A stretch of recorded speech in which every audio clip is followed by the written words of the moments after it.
All right, and we are live. Welcome, everybody. It is officially 9:02 p.m.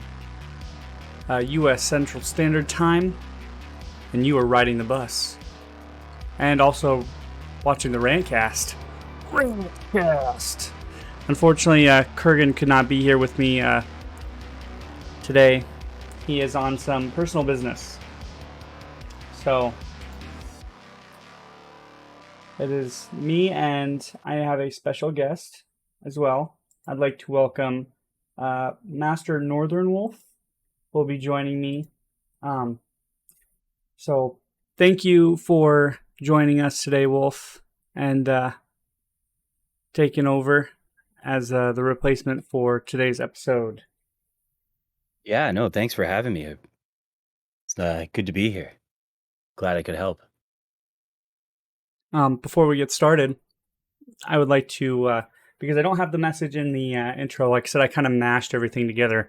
The backdrop, the GIFs, everything. Because usually everything's kind of correlated between me and Kurgan, so this is kind of all of a sudden.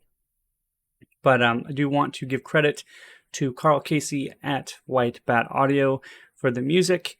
If you do like the tunes I provided at the beginning of the stream, you can go check him out. I will provide a link in chat because he does provide some cool synthwave tunes as well as some kind of retro vibes. So give him a look if you like that music, because he does provide some cool playlists and some decent songs. Topics of discussion today. For me, I've got a couple that we'd like to go over. I'm going to kind of go over some Star Wars discussion. I'm going to leave HeroQuest open for anybody in chat if they'd like to come and volunteer to give us some HeroQuest updates. I know I'd have a few things to say. Kurgan did give me kind of a little bit of the list to kind of go over a couple things. But as far as the Power Hour is concerned, anybody who'd like to come up and give us some more discussion on that, that'd be great. More for the fact that you guys follow HeroQuest a lot more than I do. So feel free. You can let me know in the Discord chat or in the chat here on the stream. As far as that, a lot of game development hell discussion today that we're going to be talking about in regards to the KOTOR cancellation. We've got a couple of cancellations coming up because I think Wolf has a couple topics he wants to discuss as well. And then going forward, kind of looking at my itinerary here, like I said, you're going to see me looking over a lot more because I'm running this out on my laptop here. Going forward from the subtopics, we'll also be looking at old games that we found nostalgia in that aren't as popular. So games that don't really get popped up as mainstream.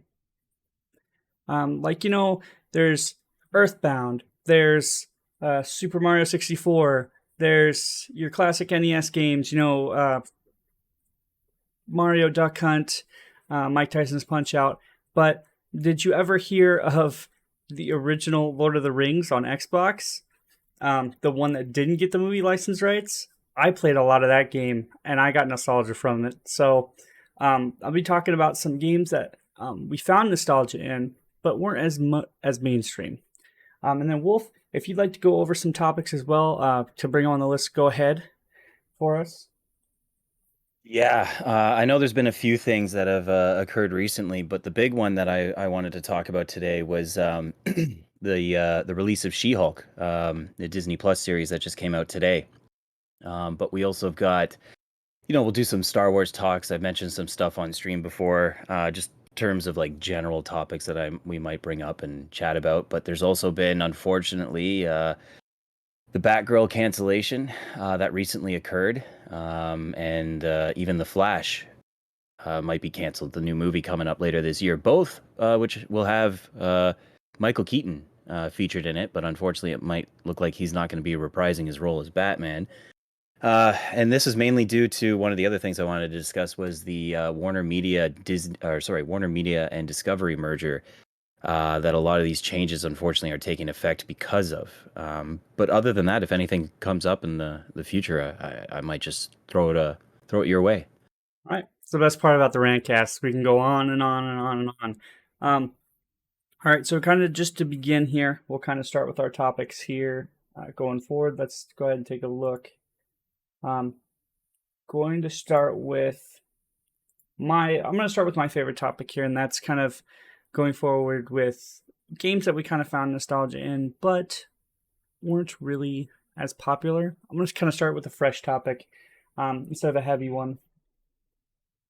And I'll kind of bring that stuff up here on the screen if I can find it. Like I said, this was kind of mashed together, so there's not going to be too much that I can find just to bring up. But I played a lot of games growing up between the N64 days and the original like OG Xbox PS2 times, I guess. And those, I guess, are the big consoles now that people are trying to, I guess, get a hold of. Now correct me if I'm wrong, because there are still people who find nostalgia in like consoles before that. You know, you get your like the Sega Genesis, the Master System, the NES, but you know, like people said before, nostalgia is a big thing, and I'm not a huge collector of a lot of the classic games anymore because you know I didn't grow up immediately playing games like Mario 64 or God, like games like Castlevania or Super Mario right off the bat. I was a huge Star Wars fan growing up from being, I don't know, since I was like 4 or 5. And my first experience with the 64 was Rogue Squadron, Shadows of the Empire. Oh yeah. I grew up playing games like Time Crisis. Really like, that's not really an off-brand game, but like things that like you don't really hear people talk about much now because it's really big to talk about the more of the mainstream games. So I remember some people who would say, "Man, this game sucks," and I would look at them and go, "Well, I played a lot of it when I was a kid, and that's really all that I had." So I'm gonna see if I can bring up a picture of this game or at least a link of it. But there was a game released, I would say probably circa 2001. It was early Xbox, and this was Lord of the Rings. Now, when you think Lord of the Rings, you're more thinking of like the movie games, and I played those on PS2. But there was a game called The Fellowship of the Ring, and it was more of like based off like either a cartoon or book. And I've got to pull up a screenshot of this here. Hold on. But I'm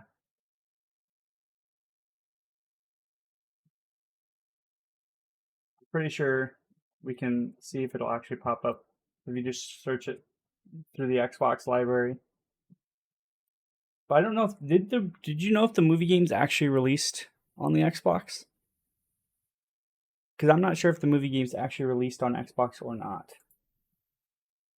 The movie games, I think Conquest, no, that was, hold on one second. That's next gen. I actually played that on stream not too long ago. Oh, yeah. I picked that game up one day, and when I tried to put it in, it was so full of scratches that it didn't work. I got to get that resurfaced. Yeah, it's a pretty fun game. Reminds me of like Battlefront, only like Lord of the Rings style. But I think there was I forgot. I think I still have this actually. I picked it up a little while ago. Oh my gosh, it has Aragorn. Aragon on the front. I can't remember what it's called. I didn't really get a chance to play Lord of the Rings games growing up. I wasn't really into it. Oh, The Return of the King. That was it. But yeah, I didn't. I wasn't really into Lord of the Rings as far as expanding it beyond the movies. Like to me, the movies were really good, and that would normally inspire people to read the books. But yeah, I didn't get into the games until much later, and when I tried, I could only get copies that were damaged. Oh, that's sad.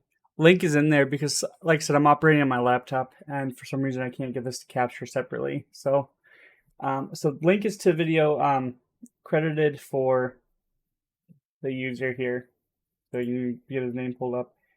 This is John God Games, so he does a playthrough of that game. So if you get a chance, check it out. But it's actually pretty fun. Um, and it seemed more of like I don't know if the graphics were more Fable-esque, but uh, they were more like they weren't cell shaded, but they were kind of like pre that time. It's like So Fable. yeah, so I played a lot of that game. I never got past the beginning because I was always like it always freaked me out because I was a lot younger. So it always freaked me out when I got to like the non school. There was like a non school scene after you got out of the beginning stage, and it just it got really freaky for me, or it was just too hard because you had to sneak most of the time, and I was ended up getting caught. So I will have to show it eventually, but like I said, I'm the only thing you're going to see is my Streamlabs at the moment. But that's because this was set up originally for us to be on location. So sorry about that, guys. Another big game that I remember playing a lot of that was kind of outlandish. I can't remember the name, but it was made by the people who eventually would end up making Grand Theft Auto, and it was on N64, and I can't fully remember it. It was like it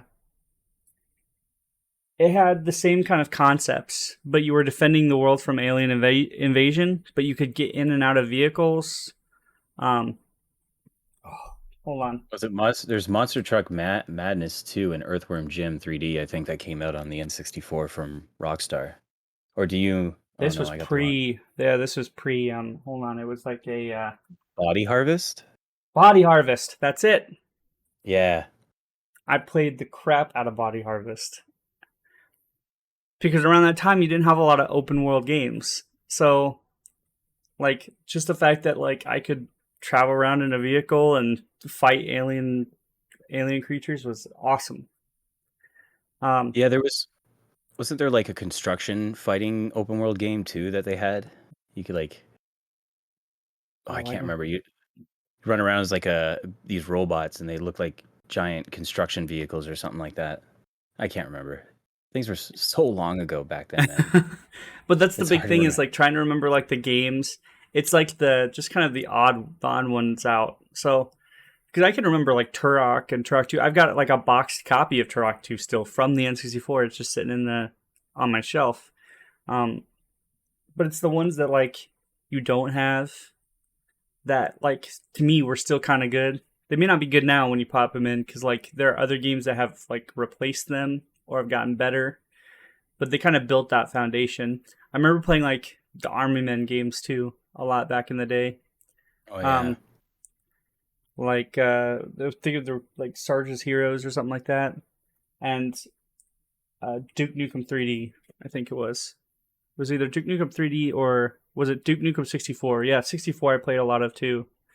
Um, because I owned a 64. I played 3D on like my mom's computer. So, but Duke everybody knows Duke Nukem. It's more the like the odd one I think was Duke Nukem 64 was the one that nobody liked. I think it was or the PS1 Duke Nukem that nobody liked.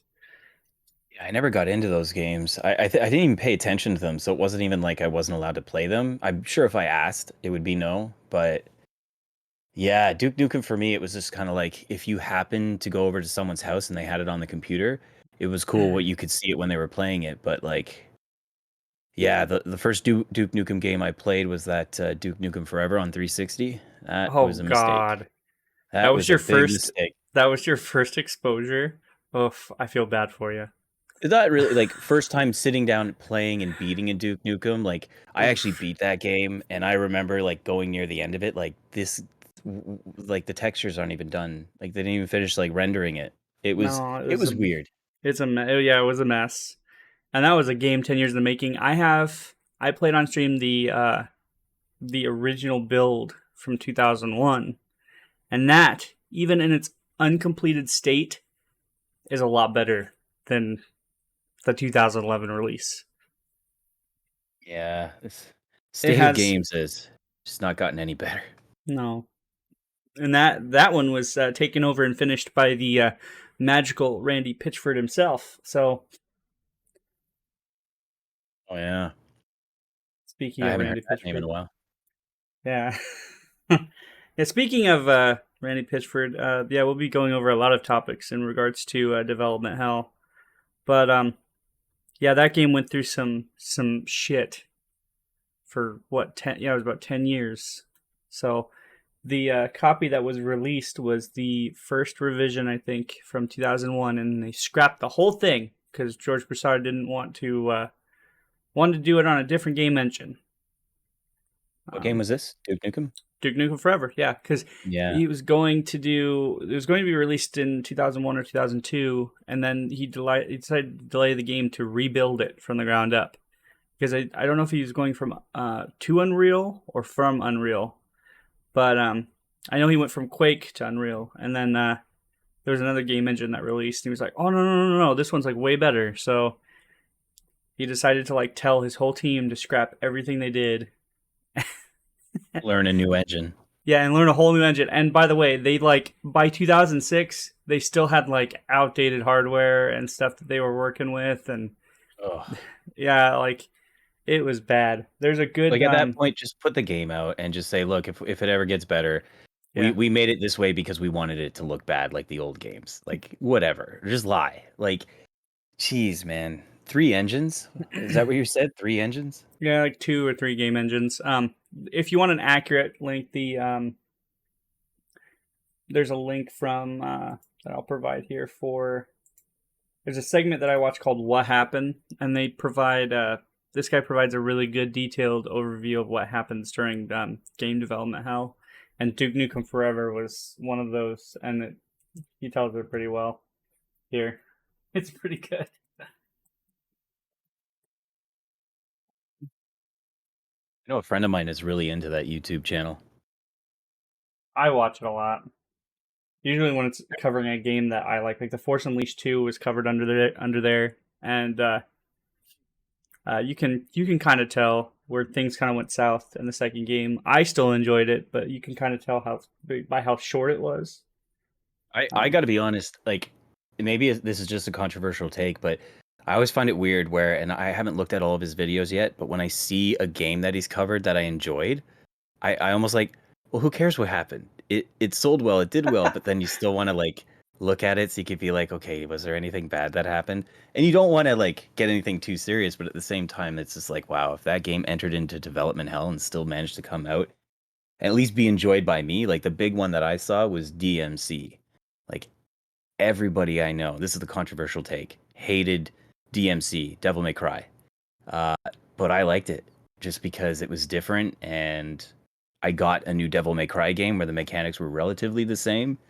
And like, yeah, I didn't really care for any of the cringe fest that people were complaining about because like, I think I was just happy to be playing Devil May Cry. Cringe fest. I like it. The my friend, a friend of mine that a longtime friend of mine is a huge fan of Devil May Cry, and when that one released, me and him had different views on it. I didn't particularly like the reboot. I own it. I never finished it, um, but I didn't like hate it. Like it was more for the fact that there was a certain style to Devil May Cry that I enjoyed, and that one just didn't meet it. I didn't like hate it because I liked what they were telling. It just didn't hold my attention. So like that's where I go for it. Like it's not that it was a bad game to me. It just didn't hold my attention like the other ones did. Um, Yeah. and when I first came out, I was kind of like, this game kind of sucks. And like my friend Nick walked up to me and was like, "How do you know it sucks? You haven't beat it yet." And I was like, "Yeah, you're right." So I kind of like, I kind of like got kind of kind of got my own crap talk put back in my face, and he told me like to give it another shot, and because he liked it, he enjoyed it, and he's a huge fan. He's a bigger fan than I am at DMC, and um, I enjoyed it, but the development that went through that game was pretty fun. And Ninja Theory is a good studio. They Yeah, did Senua's Sacrifice, and Heavenly Sword, yeah, and Heavenly Sword. Yep. So Bayonetta, right? I believe so. That one I don't know, but um, it's one of those things where uh, it it is what it is. It's not like I said, it's not a bad game. I've seen the ending to it. I've never beaten it myself. So, and I know a couple people actually enjoy watching that game. So, I'll give credit where credit is due. The fifth one released, and I very much enjoyed Devil May Cry 5. I can tell you that much. I think I beat it twice, but I'll give credit to Ninja Theory for making a game that was worth playing. Yeah, I want to defend that game a little bit more if that's okay. Like, Yeah, not that go you're ahead. not like you're No. not trashing it, but I got to be honest, anyone listening, like DMC in its own way, like was a fresh take, separate from the real story. Yeah, I understand people wanted more, but like you got to understand, like it had a really good grunge take to it. Like Combi Christ to open that game, Combi Christ Music, it's a band. I can't, it's like Norwegian maybe. Probably wrong about that, but uh it's this heavy hitting atmosphere of like trying to blend in our world with Devil May Cry, where like demons have taken over the media, corporations, food, drink, like all this stuff. Like everything is kind of like, yeah, like humanity is being influenced by demons who are infiltrating every facet of our world and providing us with propaganda so that they can basically just like, you know, have more power and control over us. And like taking those concepts and turning them into like almost like tangible beings. Like, Mundus was or Mundus as it should have been called, but they changed the pronunciation on that for some reason to Mundus. Was just some dude with like a really disgusting side person next to him. Like everything in itself was very gross, but then to turn around and just start kicking everything's ass was like kind of empowering in a sense. It was like, this is different, this is fresh, and I'm going to follow it to the bitter end. But like a lot of people are like, no, I have expectations. I need them to be met. I get it. It's a fair take, but we're getting the same thing with Final Fantasy VII remake, and a lot of people are upset. And I'm sitting there going like, this is great. See, this is the greatest part about this podcast, right? Is that people have different views and opinions on stuff, and it's great to pick each other's brain on it. Um, the big thing that I had with it, like I said, I don't have a problem with the game itself, right? I played probably about 40% of it. When to me other games start to come out, I did the same thing with I was just talking about this game too. Oh my gosh, my memory sucks at dad brain.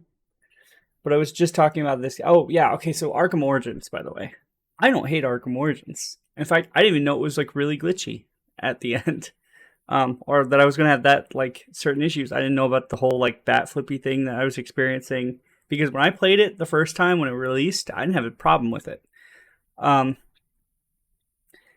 I got distracted by like 2 or 3 other games that came out. The big thing with that title was just for me personally, it did not hold my attention. I liked what it was trying to tell, and for me, the same thing happened with me in Final Fantasy VII Remake. It's a very long game, and I think I beat that game in a year's time. Like Yeah. it took me over a year to come back and beat that game. Um, and with DMC, there's something about rebooting a character, um, giving that character a semblance of the same personality, and then putting him in a world that's good, tells a good story, and then, you know, it's I'm always going to go back to Star Wars when I say this, but it's you're asking an audience that has certain expectations to go, hey, check out this character that you like. We're telling a different story about him. For me, I have an open mind. I'll be like, yeah, sure, whatever. Let's do it because I don't, it's the spice of life. You got to add some flavor eventually. You can't just be eating the same thing all like every day. But Which I'm totally fine with. But but yeah, with I think the difference between that one and maybe remake was remake. I think had some different twists in the story as opposed to the original the original game itself. I think what people had a problem with was Dante's design in general, maybe from what I got from it. Um, like I said, I didn't care because for me it was, um, we have another Devil May Cry game that we hadn't had in a long time. And coming fresh off the boat from the third game, which was pretty much the top for me at that time. It was awesome. Um, I was ready. I was just ready to hop into another one. I think whether they had rebooted it or made it its own story, I would have played it either way. But maybe I'll come back to it again. But like I said, my friend Nick beat it on all difficulties. I think even Dante Must Die, which yeah, it's worth it. I mean, it's tough, but when it clicks, it clicks. Yeah. So,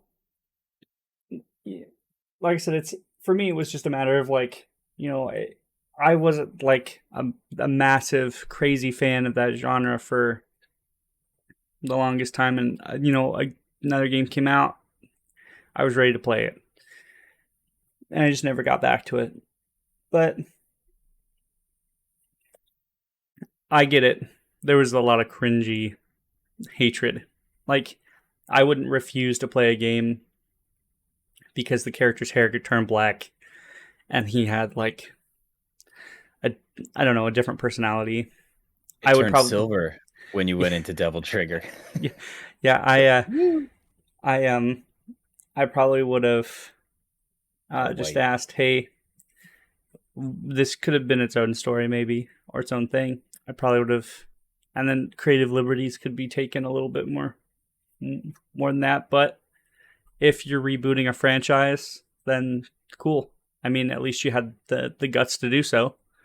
So that's what I'm saying is like I give props to Ninja Theory for at least doing that, rather than not doing anything at all, or because I don't think they failed in any means. It's not. You don't want to have the same repeat as the Atari, where everything gets oversaturated with the exact same thing over and over again. God. Yeah. Like there's more. What was it? There was more ET copies for the Atari 2600 than there were Atari 2600s. Like it's actually buried. This is true, and there's a movie from Angry Video Game Nerd that you can check out, where he does a movie about when they dug a giant hole in the middle of the desert somewhere in Nevada, I think, and just dumped like thousands of copies of these plastic cartridges into the desert of ET, and people found them. Like yeah. It's just I want the same thing over and over again to a certain degree. If you give me Batman over and over again, I'm happy. You give me Spider-Man over and over again, I'm happy. Because I like going into those worlds or those specific universes and then taking whatever new technology we have now in terms of graphics, gameplay, mechanics, whatever, and then applying that in the franchises or the themes that I like. But I also really like it when they do a one shot where they just turn around and they say, hey, this is a story. It's just take it or leave it, take it for what it is. But yeah, we're trying something new, but it's still the same thing. It's still Dante. It's still, like you have Virgil there, you have demons, you have Sparta, his dad and his mom, like all these things that are these elements that are still there, but you just kind of have to look at it like, Yeah, what if Dante was not in a fantasy world, but more in like a grungy type of modernized world that's controlled by demons? No, that makes sense. Yeah, and the thing that keeps most of the superhero stuff, it's kind of like with James Bond. I like James Bond. The thing that kept James Bond fresh for me is there's a different James Bond every like what decade or so. So, I mean, there's always usually a different Batman or a different Spider-Man or a different Who's your take on a superhero every now and then. Kind of keeps things fresh and you know kind of helps with the I guess the monotony. I guess is the would be the word, right? Yeah. Off Um, topic, who's your favorite Bond? oh man. um, that would be so I like Hard, eh? Sean. Yeah, I like Connery. I liked Connery. But I don't know. To me, it was a tie between that and Brosnan. But Brosnan was because it was a childhood favorite of mine. Yeah. It wasn't because I of he it wasn't because he was like the golden star or anything, or he didn't set the bar for Bond. And anyway, he was more of a he was a cheesy Bond. But yeah. I got to be honest, this is for anyone listening right now, do not get upset. I got a hot take here for you. I am not a fan, and not like I don't like it, but I don't like Sean Connery's Bond. And the reason why I don't like it is because I've gone through and started watching all these old films with like a family. Got them all recorded. They were on TV. They did a whole marathon. We thought, yeah, you know what? We're going to check these out because they're all for free right now. So we started watching through them, and like every single opportunity, like I can't remember the exact movie that we saw, but like Bond is always getting captured. He's always making mistakes. There's one part where he has like guns on his car. Is the last one that we saw. He has like guns on his car, like Batman '89, and he's shooting at what he thinks is either someone or a vehicle, but he ends up driving straight into a brick wall because he was looking at a mirror the whole time. And I'm sitting there going, oh, like this is bad, man. But then you turn around, you got all this history of Bond that you've been able to work off of. And then by the time you get to Daniel Craig, you can say, "Hey, you know what? We know exactly what we need to do to change the flavor of this to keep it fresh." And honestly, like ever since Casino Royale, not the Peter Sellers one, not the parody of Bond, but the big one that everyone likes with Daniel Craig, that solidified it. As much as I love Pierce Bronson, I grew up with Pierce Bronson, but watching Daniel Craig as Bond was like, yeah, I think this is what Bond would be like if we were to make this more realistic and less of like an espionage book or storytelling. I think he's like a I think he's like a darker, edgier Like a form. PTSD victim. Yeah, Did I say that right? I believe so. I I think PTSD. it's Yeah. I think it's a I think it's a good take. The classic ones are more. I think what would be I think it would be more of a realer take because you have people that like the screw ups and the capturing and stuff back in that time. It was natural to create suspense or um I guess to get a reaction off doing that a lot more. Now in our entertainment, um, dramatics or uh, darker, um, I guess darker and more spicier entertainment is required than just oh no, you know, uh, the damsel in distress is captured or oh no, you know, you're gonna have this small thing happen and then the hero is gonna rush in and save the day. We need something bigger. Um, you know, you need the villain to win. You need your hero to lose something big.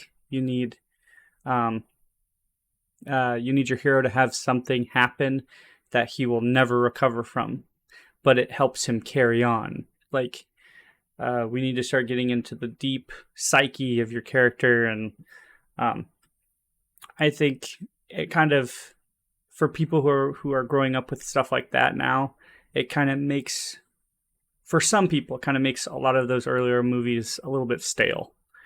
Um, Yeah, and I agree with the people who love it. It's just like I get it because I'm a fan of the '89 Batman, but people look at it now and go, that's pretty bad, man." And I'm like, "Hey, nostalgia is a huge potent drug for me in that sense." So, I could appreciate going back to them, but yeah, I think a lot of it is victim of their time. well, And you you see a lot of like essence of their time left behind in those movies, especially ours. Like who knows, maybe 40 years from now they'll look back at Daniel Craig and go, "Ugh," like who knows? Like it's just certain topics come up, and by that point, like years later, they society and civilization has changed so much that I can understand my other people's take and appreciate it, but then I also look at it like, yeah, I kind of understand why I'm leaning towards this new stuff rather than like appreciating the old stuff now that I finally get to see it. right. And it's like I said before, and you're right there. It's victims of your own time. You want people to be able to experience stuff because we don't have anything better than what we have now. So I feel that if you're going to sit down and watch something from, I don't know, 30, 40, 50 years ago, you kind of have to look into, like, I guess the art of it, I suppose. Um, Especially really older movies. Like, um, where was I going with that? The they kind of like if you're looking at the older Bonds, I really kind of my hot take on it is you really have to sit down and think there's no other Bond after this right now. Like, or you have to look at your act 1, 2, and 3 as where's the character feeling? How is it's a lot more simplistic to some people, but there is something there. It's the same thing with like what are they doing now with another film that The Munsters? Yes, Rob Zombie is rebooting The Munsters, and Good for him. um, oh, It's but awesome. but the trailer to me looks really weird. Um, They got a trailer already? I haven't seen that. yeah, and I mean I don't take things just at face value, but it looks like he was given a very mediocre budget.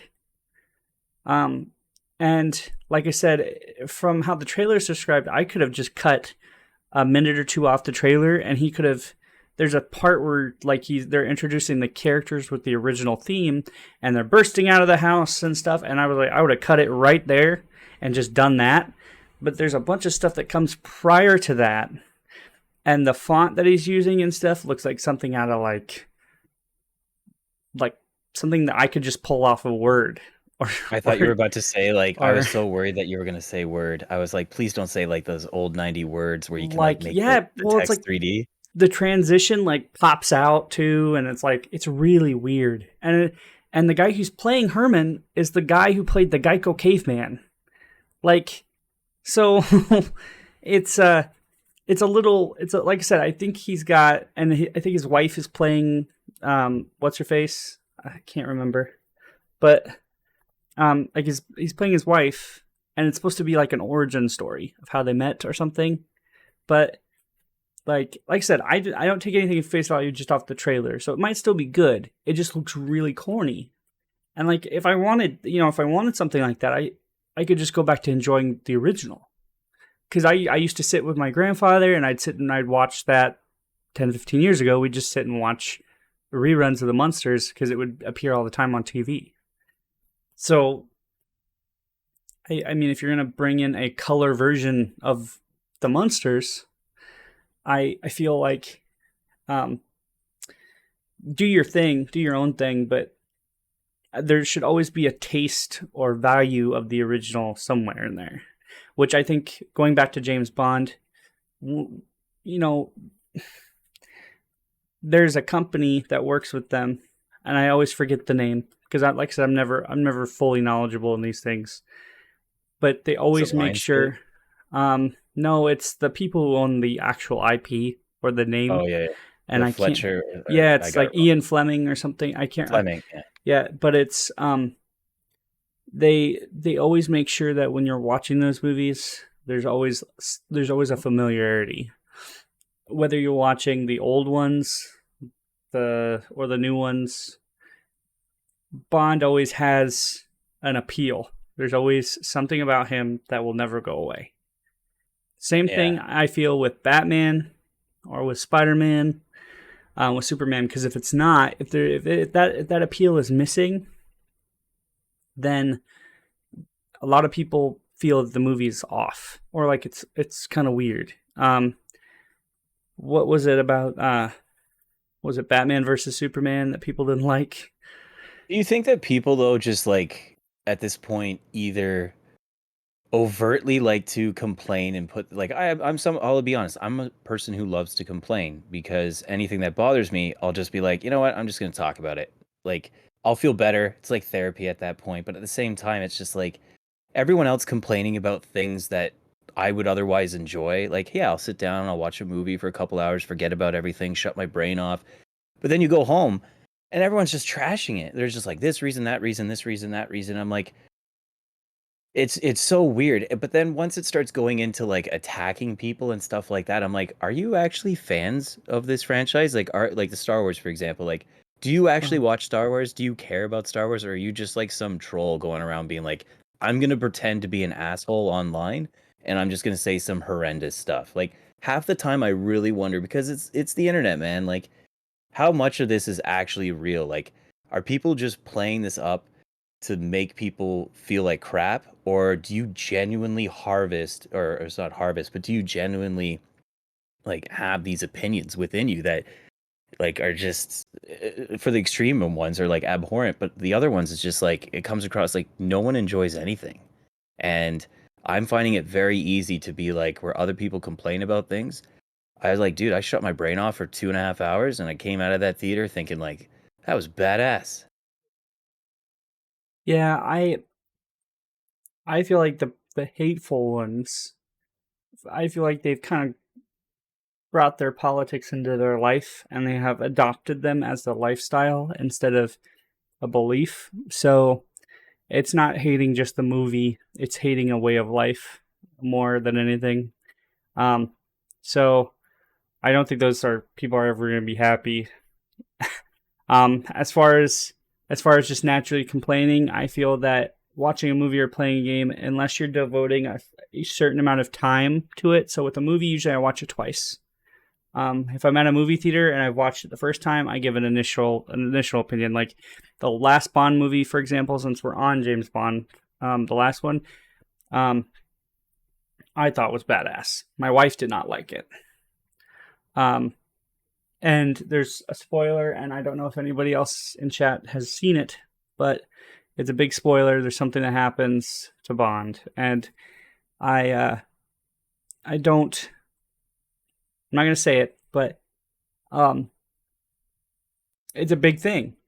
So you don't know if they're planning to do like a reboot again, or if they're bringing him back with somebody different. It kind of leaves everything open in the air. I don't even Um, think they know what they want to do. a lot of people Like, are speculating that Bond may come back as a female, or Bond may come back. It's because Daniel Craig has officially said that he's not doing it anymore. no, He he's done. he kind of doesn't want to do it anymore. He kind of hates it, and that's okay. I would not like doing it either if that was the only thing I was known for, and I wanted to get into other things. I really liked him in Knives Out, and Yeah. I think he has a lot of other talents. I think he makes a good Bond, but I think he does really good in other things. There was another movie he was in with Adam Driver. I can't remember what it's called, but he did really good in that one too.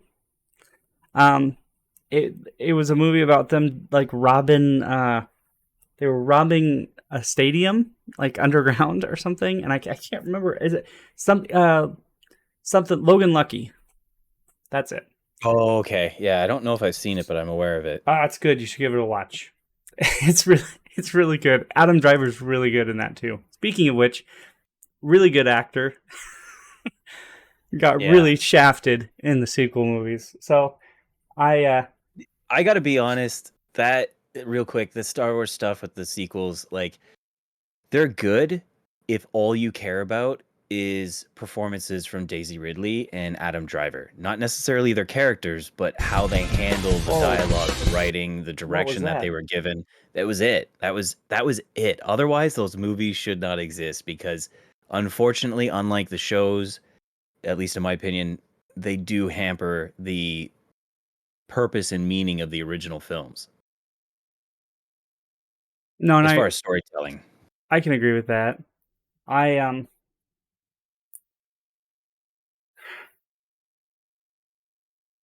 I think that it's bad on the actors with a movie like that because they have a hard time. Um, well, I can kind of get it'd be a long discussion to get into sequels. Hey, Polsky, how you doing? You can always tell Polsky's getting in because he's banning bots. Hope you're having a Oh, good that's night, quick. man. I went to go check because my Twitch isn't up, and I went to go check for an ad, and like I think it just started autoplaying somebody else the main menu. So I apologize if anybody heard that, but like some dude just playing it just started autoplaying like whatever was recommended on Twitch's main page, and like freaked me out. Like I about jumped like 7 million feet in the air.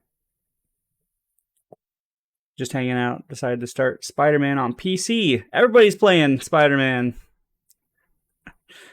Look, That's insane. I've got to finish that. I just started Spider-Man and everyone's like, "Yo, I got to play this." I I don't know if gotta, I did something to people, but I'm sure it wasn't me. I've got to play. I gotta finish playing Batman. I just started Asylum a couple days ago. So, and Those games are so good. y'all don't want to see me play Spider-Man on PS4. It's not a good. Well, it's a good experience. It didn't look too bad on my 4K TV. It's the only thing I noticed were the reflections were kind of garbage, but because they use pre-built reflections and they're really really blurry. But Yeah. I was able to use it in combat today, the ray tracing. I could see a guy go around the corner in a reflection, and I was able to um, hit him with a web from behind my back. Well, without looking, just using the left analog stick. But nice. that was the first time I used ray tracing in as a game mechanic. I would mind. Oh, you got it on PC and PS4. Yeah, I want to get it on PC, but hold on, I gotta check the requirements. Probably big, man. Like 2600 at least for Nvidia. Well, yeah, because if it's a remaster, it probably won't take too much. But for ray tracing, it'll probably require one of my cards or better for ray Big tracing. thing big thing I got upset about with the new consoles, this current gen as it is PS5 and Series X. What's with games? Making a big deal about ray tracing, but not able to have 60 frames a second alongside it. Like that, it's this one or the other. That's kind of really disappointing for me. Like, I want the game to say, look, this is the quality control that we have for presenting this game as it is. If you want to add certain things, that's fine. But ultimately, like, I wish the hardware was capable of rendering ray tracing well without hampering on assets. Like in Spider-Man, you can remove some of the traffic volume, the pedestrian volume, and even some of the detail, the debris on the ground will be removed. But then you get ray tracing and you get 60 frames a second. But I don't like having to pick and choose. I want a full experience. I want to see in 60 frames. I want, if you're not going to give me 4K, 1080p is fine. But like this picking and choosing, it's like you're going to get people with multiple experiences, but it's not based around decisions. It's based on like your choice of preference in terms of what the hardware lacks capability of. Right. I think that. Well, you kind of explained it, but it is hardware limited, right? So, for stability, you're wanting to check and see like what the what the system's going to provide for something like that. So, for example, I know that the PS5 contains for a processor, it's a Navi, I believe. And then I forgot what it contains for a GPU. It's all AMD based, but if you're looking at ray tracing and all that jazz, you got to think about it right here. If you've got a decent PC, usually it's well cooled. Um, the GPU itself, when they're built, the big ones are usually more optimized for heat, for power, stuff like that. If you're getting something integrated or built onto the board, like my laptop here, which has a discrete GPU, so it contains integrated AMD graphics along with I believe it's a 4800H CPU, but it contains an RTX. Oh gosh, why am I having so many brain farts today? It's bad. Hold on. I think it's a 2060. Yeah, RTX 2060. So it contains a 2060 in there. But when it's utilizing it at full power, I have noise canceling, but my laptop just streaming right now, the fan is going at like 80%. Because it gets hot. Playing Cyberpunk on this laptop at 60 frames a second on ultra, well, on high, because it won't reach 60 frames on ultra, but playing on high, my CPU and GPU both reached 90 degrees Celsius. That's not good. But the thing sounds like a jet engine. I have to get like a cooling pad. Yeah. So according to most temps, both Xbox and PS5s are AMD currently. Yeah, so I believe they're Navi based, but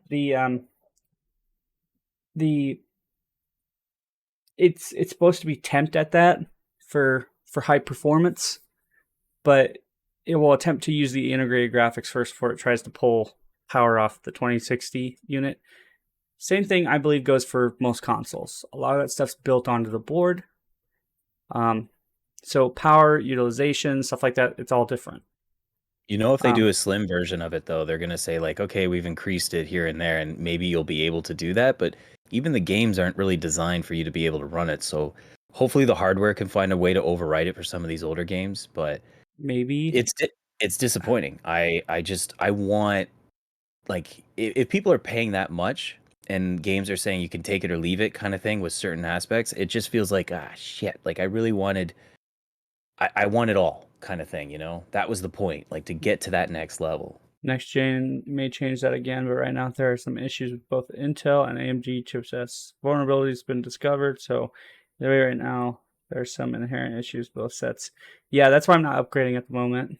At least CPU wise, I can wait. The big thing is, as far as slim versions are concerned. Oh wait, hold on. We're at our hour mark. If there is about to be an ad rolled, I don't know when, because I can't view my Twitch account yet without blasting crap at me. So we'll probably have a quick ad break for people who aren't subbed, and that's okay. We'll take a small ad break for about a minute and a half. And so we're going to continue discussing this stuff, but then we'll come back with our next topic here in about 5 minutes. So if you're not seeing the ad yet, that's what's going to happen.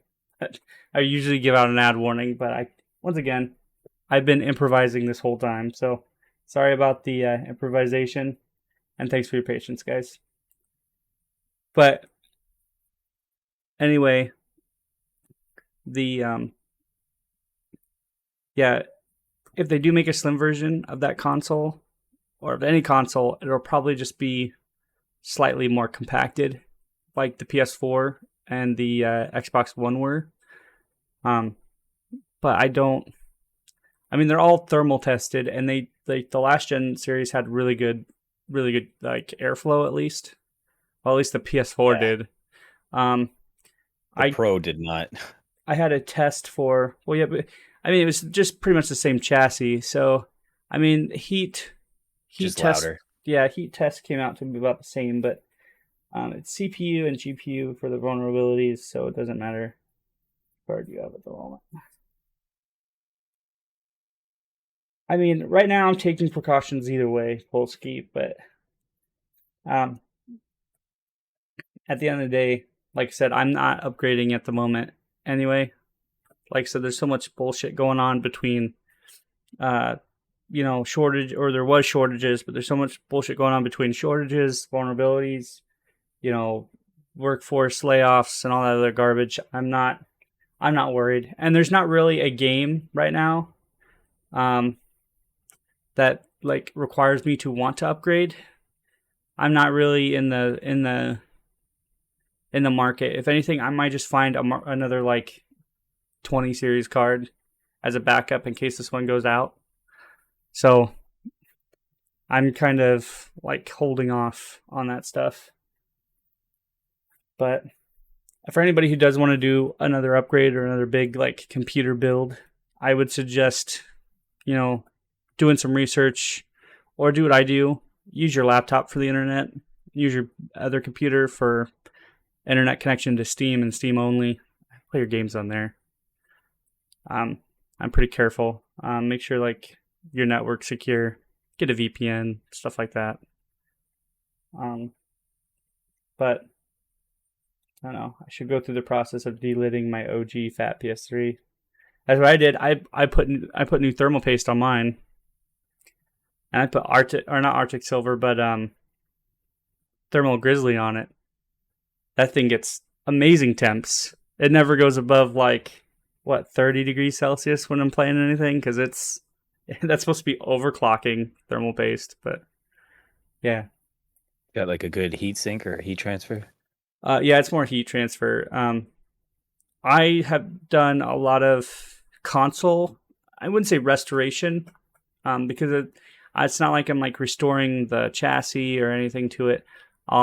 With my original Xbox, I have a 2005 Xbox, because my one that I originally had from when I was a kid broke.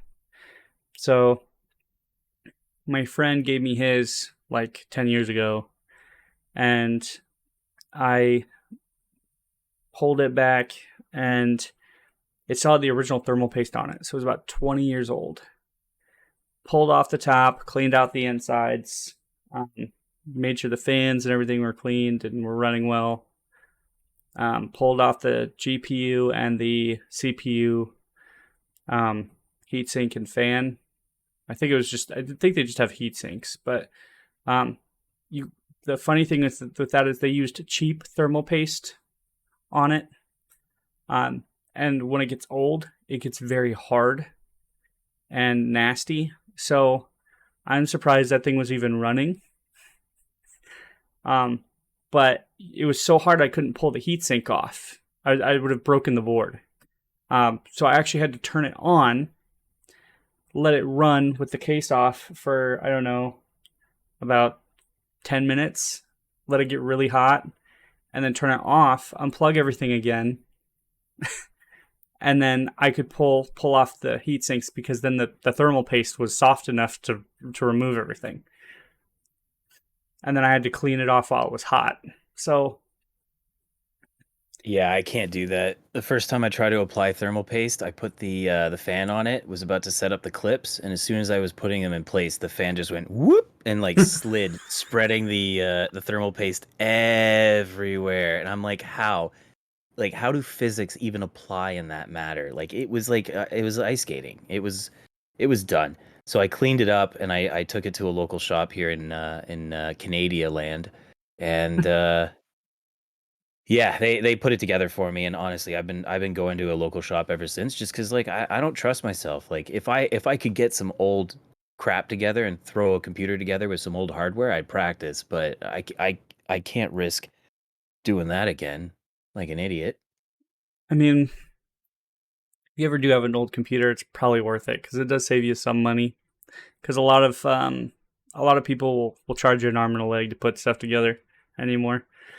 And to me, I don't know if it's worth it or not, but yeah. Before we move on to our next topic, I wanted to check these recommendations for Spider-Man. So your minimum requirements for PC Spider-Man, and this is just to get the game running and probably on medium to low settings. You're probably looking at an Intel Core i3 4160 at 3.6 gigahertz. Oh gosh, So it needs to be close to, that's pretty high for the frequency, or an AMD equivalent. So they're just saying whatever matches that for AMD. That kind of sucks. Because that means they didn't test an AMD processor for minimum. 8 gigs of RAM, which isn't bad. That means that it's still probably the necessary amount of memory for the last gen game.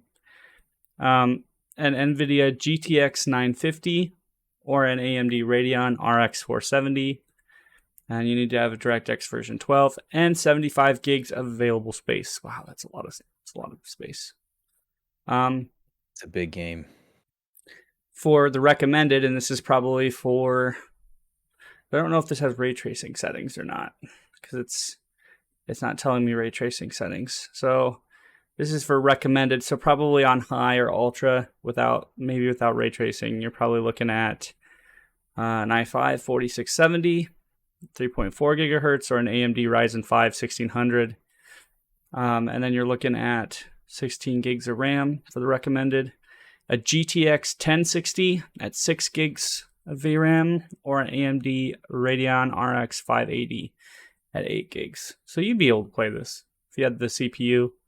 Yeah. You could probably play it on high settings. Streaming it may be a little bit of an issue altogether, but yeah, you'd be able to do it.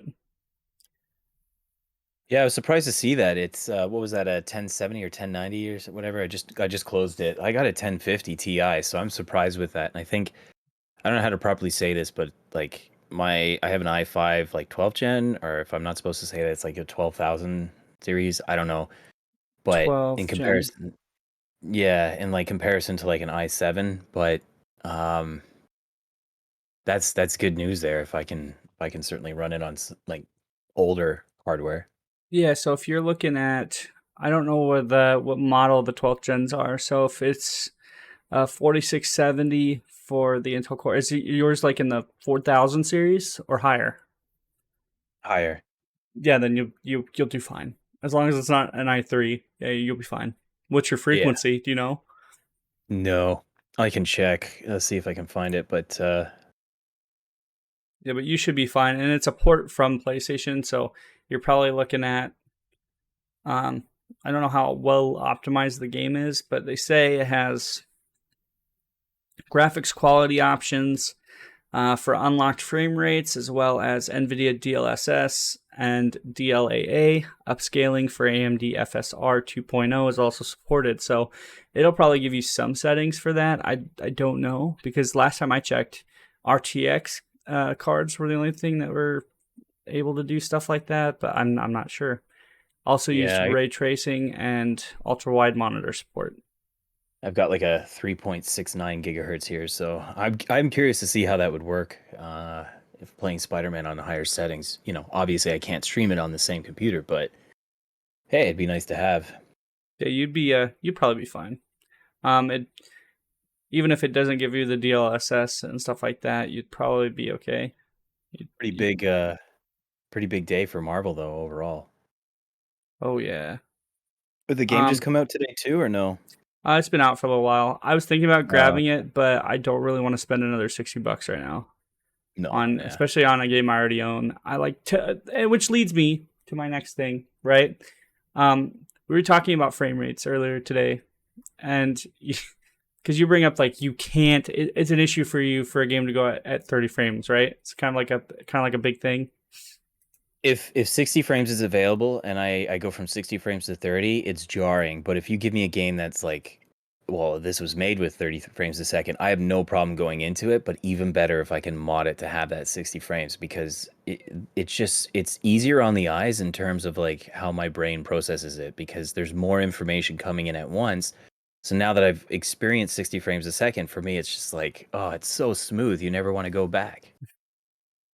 Right. So the big thing here is I like at least with consoles, right? Certain consoles, I don't mind playing at 30 frames, as long as the game itself has decent like control smoothing. Spider-Man on PS4 kind of like alters between that, 'cause sometimes it's a little jarring to aim, but it has a lot of assistance with that sort of thing. So like I don't mind it as much. The big thing here is I could, like, if I had it on PS5, like the PS5 version, or I don't think I'd have a problem running it at 60 frames on the PC version, but PS5, if you probably ran it on max with like high density traffic or whatever, you'd probably have a 30 FPS cap. So Yeah. to me, most movies and stuff in cinematic format run at 29.5 frames or 30 frames a second. If I wanted a cinematic experience, or if I wanted more of a movie experience rather than a like a video game, like putting myself in the character shoes, and I felt like I wanted to watch it, I wouldn't mind playing it at 30 frames a second. To me, a game like Cyberpunk, where it's meant to be played at 60 frames, and anything lower than that starts to affect how you play the game. Like the aiming feels weird, the driving already feels weird, and it starts to even feel weirder. It just feels bad. That's where I have a problem. So you get into like issues like that, like way more modern stuff. Ghostwire Tokyo is one of those games where I felt if it went lower than 60 frames, it kind of feels off.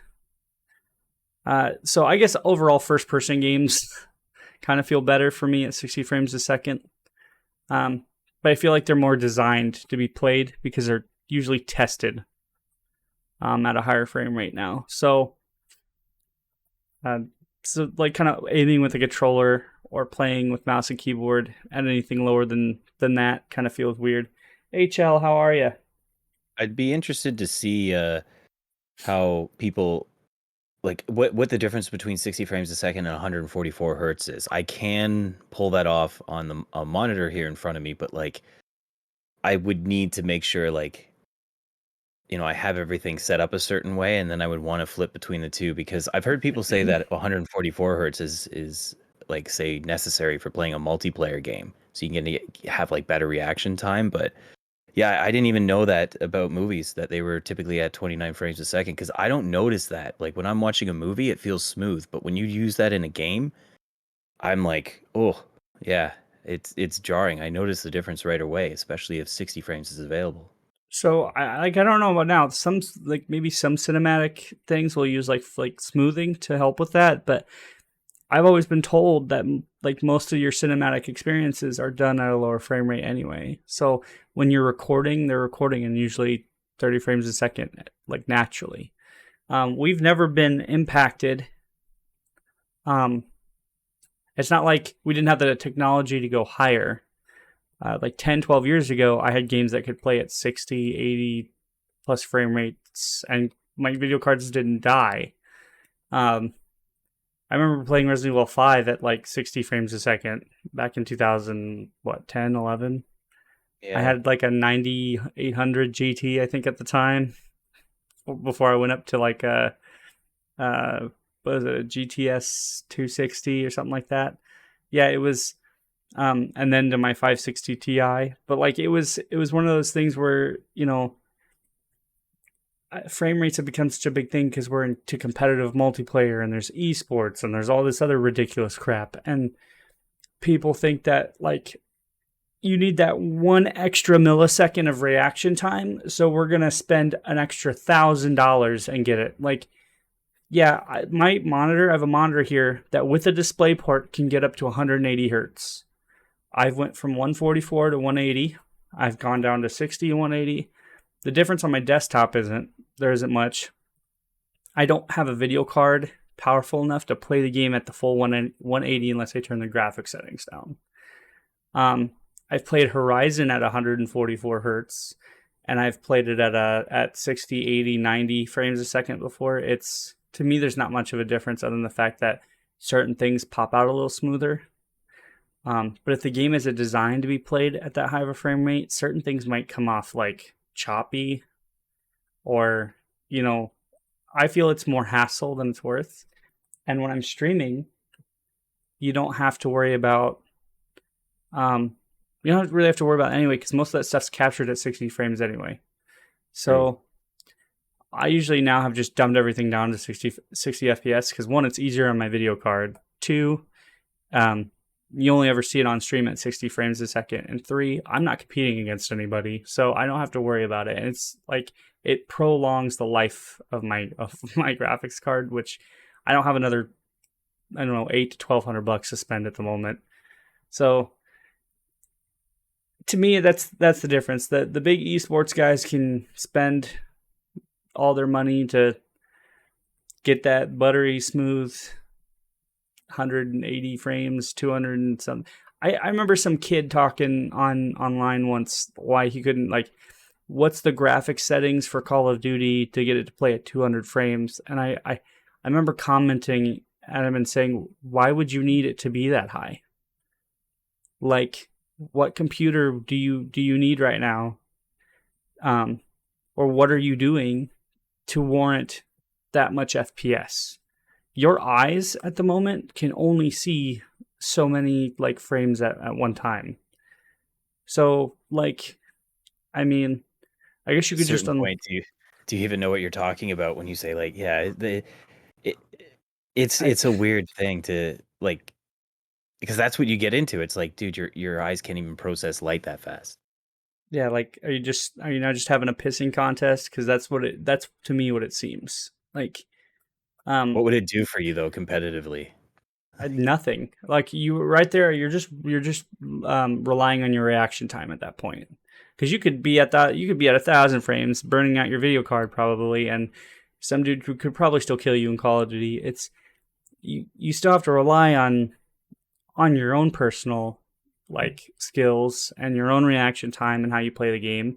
You know, I've known people who have janky hardware who are really good at video games. They don't have to sit in a chair like this, and they don't have to, have the best everything. And, I knew kids who played StarCraft back in the day who had turned all the settings down because the bloom and the effects made it harder to see stuff. And they came out better and went to tournaments because, he still, like my friend back then, still used a big, one of those big CRTs. He was good. Like he didn't, and because even those have unlimited like refresh rates, but like he still used the big like old school gateway CRTs and like was great. He was great at it. And I don't know if he's still doing it now, but like you don't need all that stuff. It's a bonus, but they sell it because it's what's in now. It's the popular thing now. It's a proven science. So some kid wins a lot because he's got extra frames, then it's everybody needs to have it. It's the trend setting thing.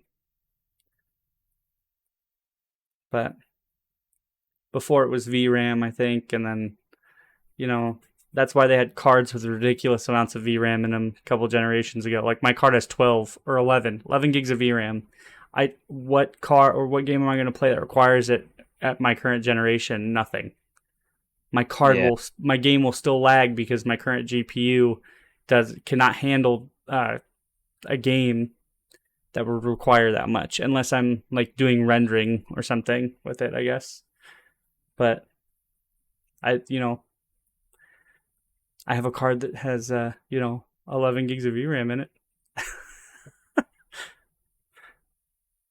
I'm just trying to send you a picture here. I don't know if that's going to go through, but basically, it's the difference between like the old games and how they look and how that kind of smooths out between CRD and LCD. You should just see it popping in now. I don't know if you want to throw that. I can probably give you the link too. But yeah, it gives you a good example as to like how CRTC works based on the hardware visually versus like when you take that visualization and put it on like an LCD screen. So I'm gonna see if I can set this up here. I'll give you just the link, but it's really interesting because yeah, here we go. so this way everyone can have a look at this. But again, it's got nothing to do with frame rate. I just find it interesting in my own right that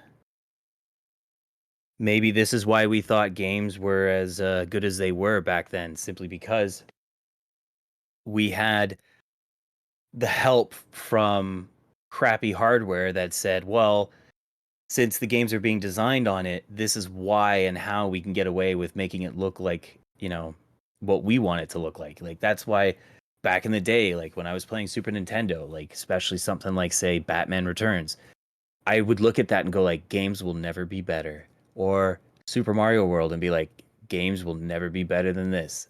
And like, it kept escalating from that point. You get to the PlayStation 2, N64, all that kind of stuff going up. But this is something that I've seen personally that I thought was like a great representation of like why CRT worked as well as it did with the hardware at that time, like the SNES, Sega Genesis, and all that. But I don't know. Actually, let me see if I can grab this and I'll post it for everybody. Yeah, it does look a little bit better. I There you also go, think guys. that resolutions also made a good kind of like a good impact as well. You get certain resolutions for certain games because even with the LCD or LED screens, you can, if you lower things down to about, I don't know, uh, 300 by 200 or 640 by, it's like one of the really weird old school resolutions. Or if you lower things down to 800 by 600, you start to get, you start to look and it sees a little bit, you see a little bit of why it looks better. Things look a little bit smoother for that image on on that lower resolution, and not when it's so stretched out. So, but the even with an L or with a CRT like filter or like kind of like a line filter, um, you can still kind of tell that things look better with those certain textures or um, yeah, I can definitely tell. It even looked better with like N64 games or something like that. I remember even when I was playing Rogue Squadron, I was like, man, that's a really good looking Millennium Falcon or a really good looking X-wing. And then like the second one came out for GameCube, and I was like, oh man, I don't know if it's ever gonna get better than that.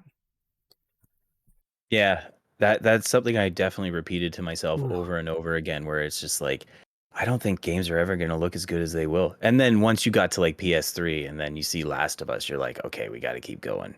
Like, to me, Last of Us, I used to work at, like, as you know, GameStop back in the day, and that released at a time that a friend and I were working at the store together.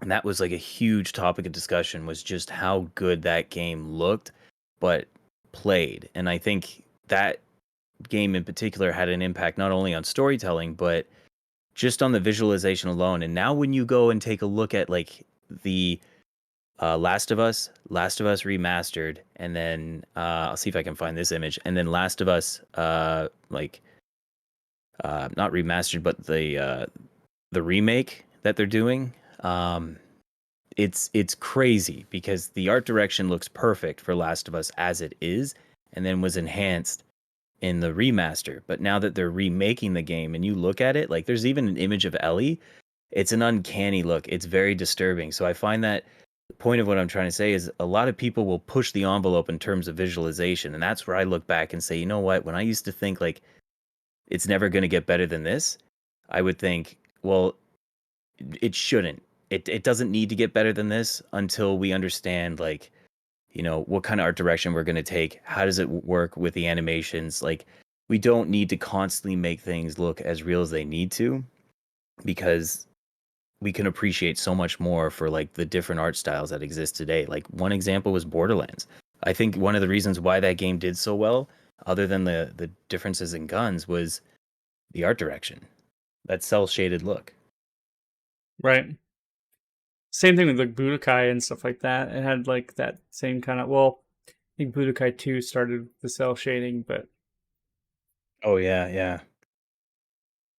Jet Set Radio Future. Speaking of like, we're kind of mixing topics now, but it's still kind of like something that I enjoyed. Like, Jet Set Radio and then Jet Set Radio Future were kind of like the games that had that cel shaded look that weren't as popular back in the day, but kind of like grew over time. I need to get another copy of that game, by the way, because it was my current Yeah, I copy's think scratched up. Won't get past the tutorial. I'd like to be able to get that game. I just sent you an image here. I'm going to send to everyone else. This is the Last of Us comparison that I was talking about, but I'm not sure if I still have Jet Set Radio. I remember playing it quite a bit and renting that a lot from Blockbuster, just because like not only was it a challenging game, but there was something about it that gave it life. And I feel like other than like the corporate kind of like, hey man, we're not really the company man, we're not the company guys anymore. We don't really care about our position in the company in terms of like building the longevity of like these, not necessarily the studios and development teams, but I'm talking about like the publishers that have the rights to these franchises. Um, I feel like we're losing a lot of like the creative passion that would exist in a lot of these projects, especially when you take a look at the Last of Us comparison that I just linked. Um, I feel like everything's trying to go down this formulaic route instead of, just giving us something that comes from a passionate creative mind. And I'm hoping things will get better. There's, every once in a while in a sea of like unfinished games, we do get a couple gems, and even God of War is around the corner. So I'm hoping that, Last of Us turns out to be pretty good. But I look at that image and I look at Ellie's face, and it's like that is some uncanny eyes right there. Like it's disturbing to a little bit of a degree. Like, it doesn't look good. I just linked it in the comparison. I just linked it in the chat, and I sent you a copy there, so you can pull it up and take a look at it yourself. And basically, you'll see like, look at Ellie's face. Like, look at the original Last of Us. It's got like a warm glow. Everything's kind of grittier and smoothed out with the dirt and the like everything in the remastered version. And then all of a sudden in the rebuild, it's like it looks. She looks confused. It looks like is this an official game? Yes. The top one is the original game as it released. The middle one is the remaster on PS4, and then the rebuild is the new one coming out on PS5. Oh my god, wait. They're doing another remaster? No, rebuild. It's a remake. Well, not a remake. They're rebuilding it with new assets, and that's what Ellie looks like. So, what are they It's titling it though? Are they just going to call it la- remake? I think it's just Last of Us, because everything's the same. They're not redoing any scenes, but they have added new assets. They have improved visualization. I think the frame rate's going to be better. Who knows? Like basically just like, hey man, we know you love this game, so can you buy it again? Oh, it looks like they're reusing textures from the Last of Us 2, because Oh yeah. Joel looks super old, and he's actually supposed to be younger in the first one. Yeah, and I think the argument that I heard for him looking old was like, oh well, for the last 10 years he's been living a really rough life, so your hair gets a little gray after that with the amount of stress. And I'm like, that makes sense, but it doesn't make you've already made Last of Us 2 and he looks like that. if I So I don't know. recall, how many years was it from the incident where he lost his daughter to the beginning of the game? I really hope someone in chat can correct me if I'm wrong, but I think from the time that, and I'm spoiling Last of Us in 3 seconds, so if you haven't played it, play it, or whatever. Joel's daughter dies, and by the time the game picks up again, 10 years have passed. Okay, so it's 10 years. Hold on, It could be wrong. I gotta pause this download, or I'm gonna lose my. Oof. Download. I impulse spot Spider-Man. Oh, nice. Yeah, I'll watch you play that. That's honestly like having streamed it earlier today. That is like the quintessential Spider-Man story right there. Like everything about that Spider-Man game from beginning to end is, in my opinion, the quintessential Peter Parker story. Oh, It's like Perfect. That cow 153. Thanks for joining us. Sorry I didn't read this earlier, but what if it keeps continuing? It becomes the new Skyrim. Then I just won't buy it. I'm already not buying it. What I did was I bought it again on PS4 because I don't have my copy on PS3 anymore. So I bought it on PS4 and then I bought the second one on PS4, and that's where it ends for me. Because unlike some, a lot of people, and I respect it if you do, but I keep my consoles, and I usually keep them in good condition. So I don't have a lot of my original PS3 games because I did trade in a lot, but I have my old consoles. So I'll just re-download it, keep it on my hardware when the PS4 eventually goes completely, dead, and then, I will just play it there. Because I have Spider-Man on PC now. I probably won't need it on PS4. I'm now going to be very nervous because I did all the extra stuff, a lot of the extra stuff on PS4, and it took me like a lot of time. And this will be my third run doing it again. I really don't want to burn out. Did you finish Spider-Man? No, so what I did when it first started was Spider-Man has like this thing where you'll get introduced to a lot of the extra stuff, right? Like the picture taking, the backpacks, the Harry Osborn stuff, and then you'll get the Black Cat things. Well, I just got introduced to the Black Cat stuff, and I'm starting to go around the city collecting those. But that's good. I just got, at the beginning of the game, as soon as I was introduced to them, I took all the pictures. I got all the backpacks. I did everything.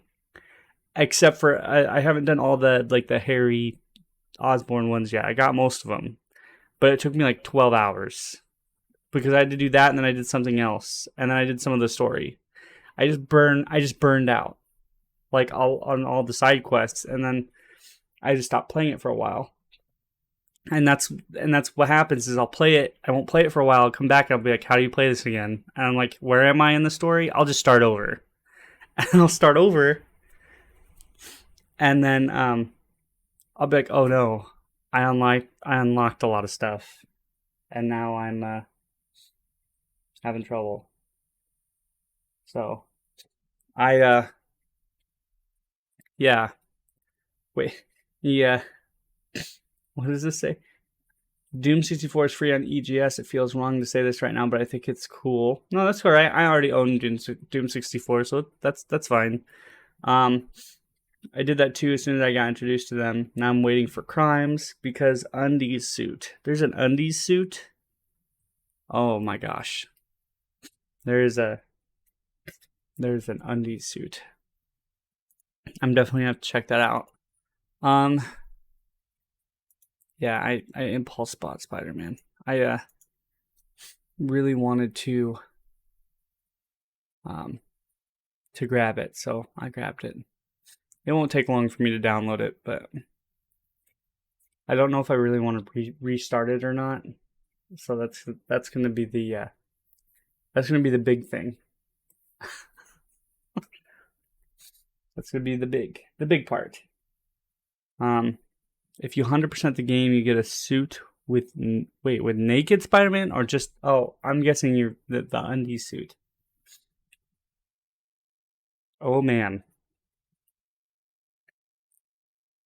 That is going to be, that's going to be great. Pretty great.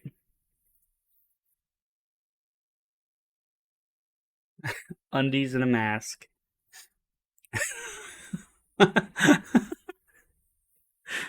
Oh man. Oh man.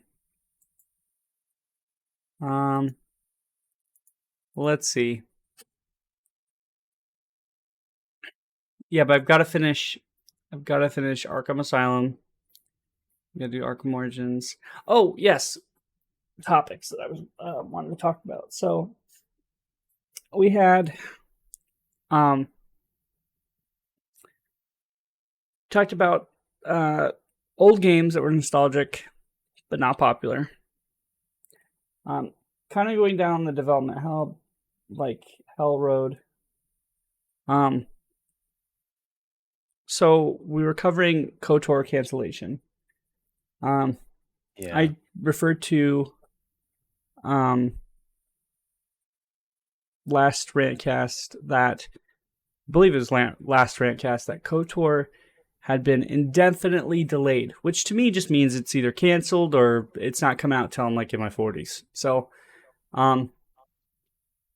yeah, Aspire fired, I believe, two directors, and they were kind of running into some issues. They presented it, and they somebody didn't like the way it was being presented. Two people got fired, and you know that's just the way it goes.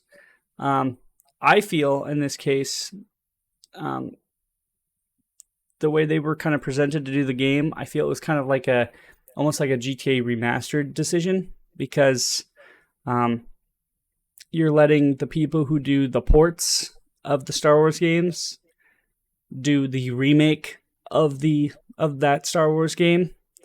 And even though Aspire has way more experience in that regard, porting over the KOTOR games, porting a game is one thing. Building your game from the ground up on a whole new system, on a whole new engine, making a big game like Knights of the Republic, especially, I don't know how many, like, 3 generations later, it's going to be a lot different. So I was kind of expecting something like this to happen. I was actually just asking for it to happen sooner rather than later, because if, I start to get hyped or a little bit like, oh yeah, it's coming out next year, it's going to look good. And then like it turns out to be like an AI reskin. Because I don't know, Wolf, if you've heard what happened to the Grand Theft Auto remasters, right? Yeah, I'm kind of taking Rockstar's decisions a little personally. The I don't like that they took them off the store just to be able to put out these mobile based games. Like a mobile studio worked on these like San Andreas, what was it, Vice City and Grand Theft Auto 3. Yeah, it was Grove Street. They were renamed to Grove Street Games recently. Yeah. And you can tell that it's a mobile team that worked on the game. Like when you look at the original assets for the rain, all that stuff, like even Donkey on YouTube did a video of that, and I'm kind of mad at Rockstar because these are stupid decisions that they're making, and then all of a sudden, out of spite, they're like, you know what? Fine, we'll cancel the Red Dead Redemption 1 PC release and the Red Dead Redemption 2 upgrade to PS5. Like, we'll just cancel that. There was going Like, to be a PC release for the Red original. Dead, yeah, Red Dead 1, they came out and announced that they changed their mind and decided against it. And they also said we'll no longer be doing an upgrade for Red Dead Redemption 2 on PS5. Oh, it's a good thing that I And can do that myself. yeah, I know, right? The community's just going to come out and say like, okay, well, we're going to find a way to emulate that game on PC, however long Oh, it takes. I already kind of have. Oh, So, nice. I like I said, I already told you I streamed Conquest already, end of night once a couple days ago. So you'll find it with one of my Batman streams, I believe. But I have a legitimate PS3 that does yeah, they do exist, and I have both. So I have Red Dead Redemption on both. And I do testing for the people who run some of those. So I send them reports every time I run Red Dead, because Red Dead is one of the games on the PS3 right now that is playable, but it's in rough condition. It runs really crappy. So you can either have it run, well, I think it runs at a higher frame rate on PS3, but 360 is more stable at a lower frame rate. So it's kind of one of those things where they don't need to do a remaster, because I can do it with anti-aliasing and all the other crap on there. and I can just enjoy it myself because I can, dump the game myself and work on it. They don't want to, earn money. That's their problem. Because Yeah. I know what they're doing. They decided to hire the mobile guys for cheap labor and, have them do it. And if they were really keeping a watchful eye on the devs and caring about the project they were wanting to work on, like they did with Red Dead Redemption 2, which, they cared enough about it that they forced a lot of their workforce to work 120-hour work weeks and crunch time, which I don't find okay. But that game was worked on for 10 plus years. From concept to development. So it wasn't in dev development for 10 years. But so the big thing here is I feel like they were just trying to cash in on the 3 games and said, do what you want. You guys do a good job with the phone games. You're making money. Go ahead and cash in on these. And, but here's your deadline. You either do it or you're fired or whatever. Like they were given a deadline that probably did not meet, specifications. And I believe, like I said, I believe Matt McMuscles covered these games too. So if you want a more accurate representation, I recommend going to that channel and doing, because he did a what happened on that too. But do you think that's what happened with Aspire and KOTOR? Is that it's just like, I think because they were announcing the KOTOR remake to be released next year. I believe March was its release, either March or holiday season. It was to be released next year, and a lot of people thought that was too soon, and I even thought that was too soon. But I mentioned it to another streamer that I was watching, and she was like, "Yeah, that seemed a little too soon. I thought it was not going to be released till 2025." And I was like, "Last time I checked, I Googled it. Google can be wrong sometimes, but last time I checked, it said March or April of 2023. And so I don't know. well, according to, sorry, go ahead. No, you're fine. Go ahead, man. I was going to say, according to PC Gamer here, what happened, and you know about this, a little bit more for the audience here, is that at the end of June, there was something called a vertical slice. And essentially, according to PC Gamer here, I will read this, but the vertical slice essentially is a demo that is intended to showcase all of the game's intended features in action. Mm-hmm.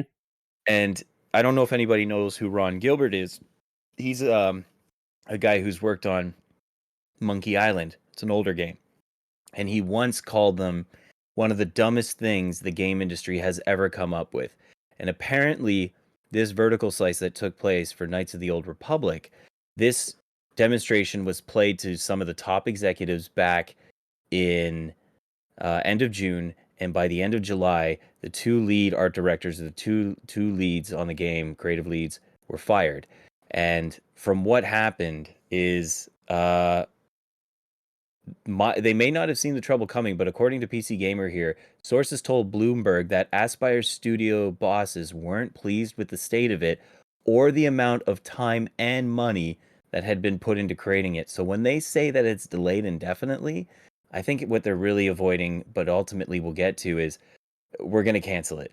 Because either they saw something that was so abhorrent, or what I think might be closer to it, and again, if they were releasing it next year, I would think that maybe that's like Halo Infinite. We need to release it 2-3 years later after this apparent deadline. Because other than this game looking like trash, I think that maybe some of these executives don't know what they're talking about, or don't know what goes on into making these things. Because what do I know, right? Like, I've told the story of what happened at EA with one of my sources. And it's, I can share it here on the podcast if you want, but it goes to show what's going on behind the scenes and why a lot of these developers are so frustrated, because they cannot seem to find a way to communicate reality to these people, because to them it's a lot of these businesses, a lot of these positions, say managerial positions, are kind of like a frat house to them. And there was a great interview today on the Majority Report about some of the states of industries, and this is a major effect on the game industry, is that uh, they have something that's called like let me see if I can remember this. It's like PCMs. They're not like PMCs. Or yeah, I think they're called PMCs. It's not like private military corporation, but with this, gosh, if I can remember this, it's basically a type of management. Let me see here if I can find it. Give me 4 seconds here. That's right. It's a professional managerial class, and it's basically like when, say, if you looked at one of the games that I played recently, is Fallen Order. It got to the point where there were like 90 plus managers on the screen at one time, and there were no workers from those departments. Like it was virtually just managers that you would have on screen for about 2 minutes. And I'm sitting there going like, is it necessary to have this much in terms of management? Now we're getting to the point now where these developers, these workers are having to report to so many people that a lot of the times these guys that they're reporting to do not care about the company. They only care about the stock buybacks and the interest for what will inevitably end up in their pockets. And like unfortunately, that's where a lot of like my frustration comes from when I see that KOTOR has been, or the remake has been canceled or indefinitely delayed, because you've already put so much time and money into it.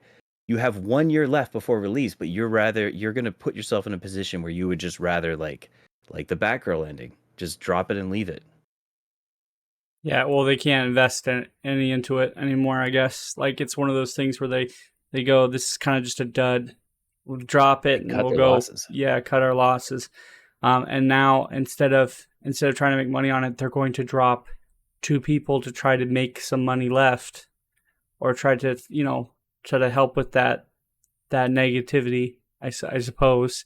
It's also kind of like what you said before with Nvidia, like getting a cut or a buyback, or trying to get assistance for your workforce, and then when you get all that money and stuff, claiming to your news or to your stock, or to your brokers, or whoever you're needing to tell this to make it look good, that you couldn't afford the amount of people in your workforce and you had to cut about 30% of the company. Um, a lot of people have done that in the past 5-6 years. BuzzFeed was one of them, I believe, um, that ended up making money that year.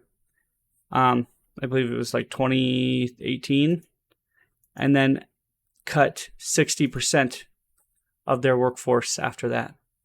And Um, how often does that happen too? Like it's with the gaming industry, insane. it's crazy. Yeah, and like I said, I don't know why people do it anymore. I understand you got to make a living, but I don't know how much you get paid to be like at the bottom of the food chain there. But to me, working that long, um, and being at the risk where retirement doesn't even look like it would be on the horizon, because, like I said, look at how many game development companies, how long they last. And you're going from one job to the next after that. If you can't sell your next project to the top company, to your development, or yeah, to your development company, then you're not making it. EA has cut several different developers because of that. What was it that I was looking up that they were talking about? It was there was a company that focused on one game, and I was reading up on it, on how they wanted to get away from that one game. I'm gonna have to look it up again, but the big thing is that literally, as you're finishing up one game, you're pitching another one. Um, you have a team that literally is pitching another game on top of that. Rocksteady Um, did that after Arkham Knight. They were like literally pitching a game while people were buying copies. yeah, so there, you're literally Well, pitching. even before then. Bulldogs, welcome. Hope you're having a good night.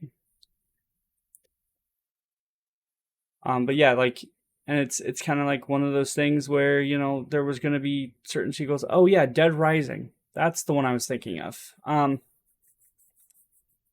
But they were I can't remember the company that did Dead Rising. Like right off the top of my head, I have to look them up.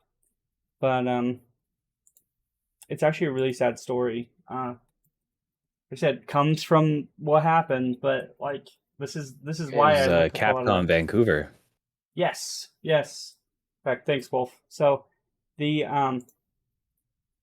studio that was working on it had a big hit off the first game. You know, did okay on the second game. Around the third and fourth game, they wanted to pitch to Capcom something different.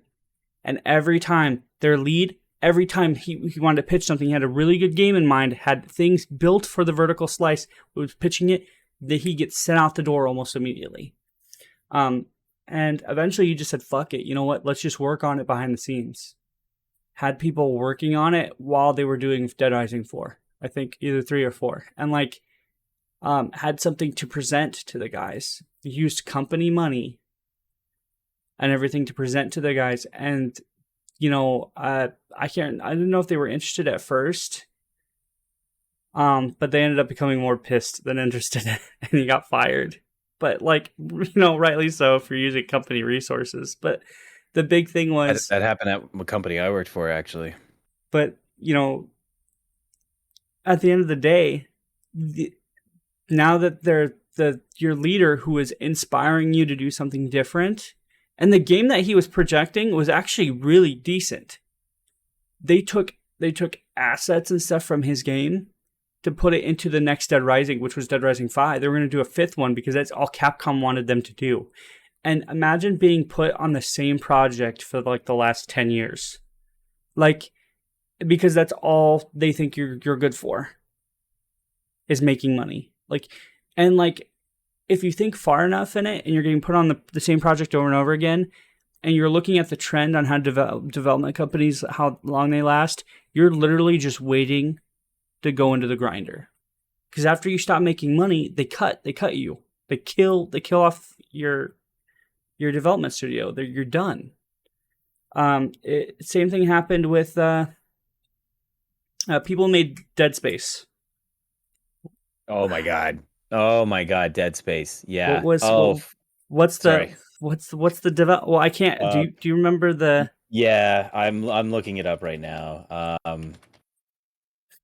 Yeah, give me a second, guys. I got this for you because I really care about these people. Oh my god, there's the designers of Visceral Games. Yes, so I had a source from Visceral when I was doing my computer business. I had a guy who contacted me who had some stories to tell. And I'm not going to tell them. I'm not going to say his name because that's like I don't talk to him anymore. Like I said, I just had I worked with a family member and had the chance of meeting him. But it's true. There's a lot of stuff that went on there. They were bought out by EA, and within the next couple of years, they were cut. They were killed because the last Dead Space they made did not sell enough. And EA makes horrible fucking predictions on their sales. And they give off ridiculous goals to their I think their stockholders or whatever the hell. Like, oh god, I know. Like, we're gonna sell 8 million copies and it's gonna make a 80% jump in profit, and like you're like, what the fuck are you doing? Like, this is like the third game in your series, and it's like, by the way, your company is telling your developers not to do multiplayer and to start throwing microtransactions in the game. So the reason your game sucks isn't because Visceral's not doing a good job. It's because you keep fucking telling them to stop working on the game and to start putting crap in there. You do realize you're talking about a publisher that released 2 games at the same time in the same year, Titanfall 2 and Battlefield 1. In October of 2016. They competed against themselves. Yeah.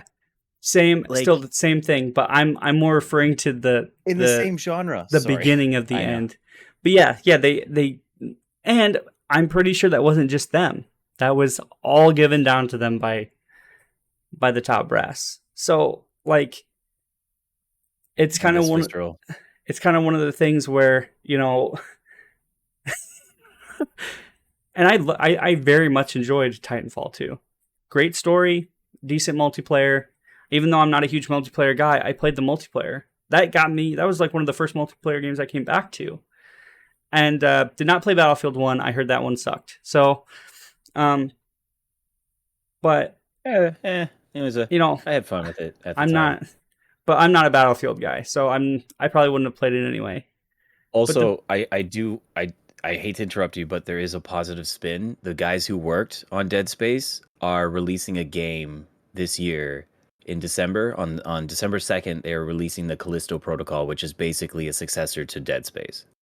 Oh yes, yes, I heard about that. Yep, I'm actually looking forward to it. And isn't it pretty much a remake, just under the It's nose? it'll have similar themes, but the enemy's different. The character you're playing as is different. It's gonna have different monsters, and whatever's causing these monsters will probably be different. But as far as the horror elements are concerned, being in space, being alone, having these creatures after you, I think that's what they're trying to recapture. So you know what? They kind of messed up Dead Space after the second one. Oh I yeah, love the because games. the third one giving you not well one not like not being in space, two um not having the isolation factor, being able to play with a friend. Like I didn't mind the friend part. It was the fact that like the dynamic fully changed, and then like three microtransactions. EA's like title, their calling card For a single player co-op game, it was so for stupid. Not to mention, like the player two gets to experience all the scary stuff for good reason, but that's not what I wanted. yeah, like it was a cock up. It was a huge cock up, and like it was really bad. They Like I wanted to said, make an the action game, and it's like, dude, that's not. It was about isolation. It was about suspense, building that fear, building that element of horror, and like you're a dead man, regardless of what you do. You are surrounded by things that want to kill you in empty space, which wants to kill you. Like it was perfect for that. And like this is why I get so upset is because, you know, that game is a perfect game. Like it's similar to I described the Arkham franchise. Like every once in a while, like God of War that came out a couple years ago. Every once in a while, you get a perfect game that does what it does so well that it becomes that iconic. And to buy up all these studios and just to absorb all of their assets and then make it so that you don't have to compete against anyone anymore and then not do anything with it. Like the only reason that they're probably releasing the remake for Dead Space is because like Callisto Protocol has been worked on for the last however many years. Like yeah, it's just I don't know, maybe they're just doing it to compete against people that ultimately want to do better than them, but like it's like Amazon, like they just keep buying up things over and over and over again to the point where they want to be the only ones producing anything, whether it's in a particular genre or just in the whole industry. It's it's so awful. it's complacency, and it just becomes yeah, it just becomes complacency. Like Oh, it's just a wait till Skate 4 comes out. you. Like it's I know for a fact how bad things are. Wait, didn't Like somebody make a skate game like that already? Like, hold on, there's something on Steam that released that was they similar to that, released and I an was like, alpha trailer. Oh, hold oh, on, the game. Yeah, I don't know. I didn't hear about yeah, that, but so Skater, I think it's Skater XL. That it was kind of like a tribute to that game, I believe, because it has kind of like the same camera angle, I believe, as the first Skate, I believe, and it works really well. I've heard. Now I don't have and I don't have it downloaded. Never haven't played it, but it has okay reviews. But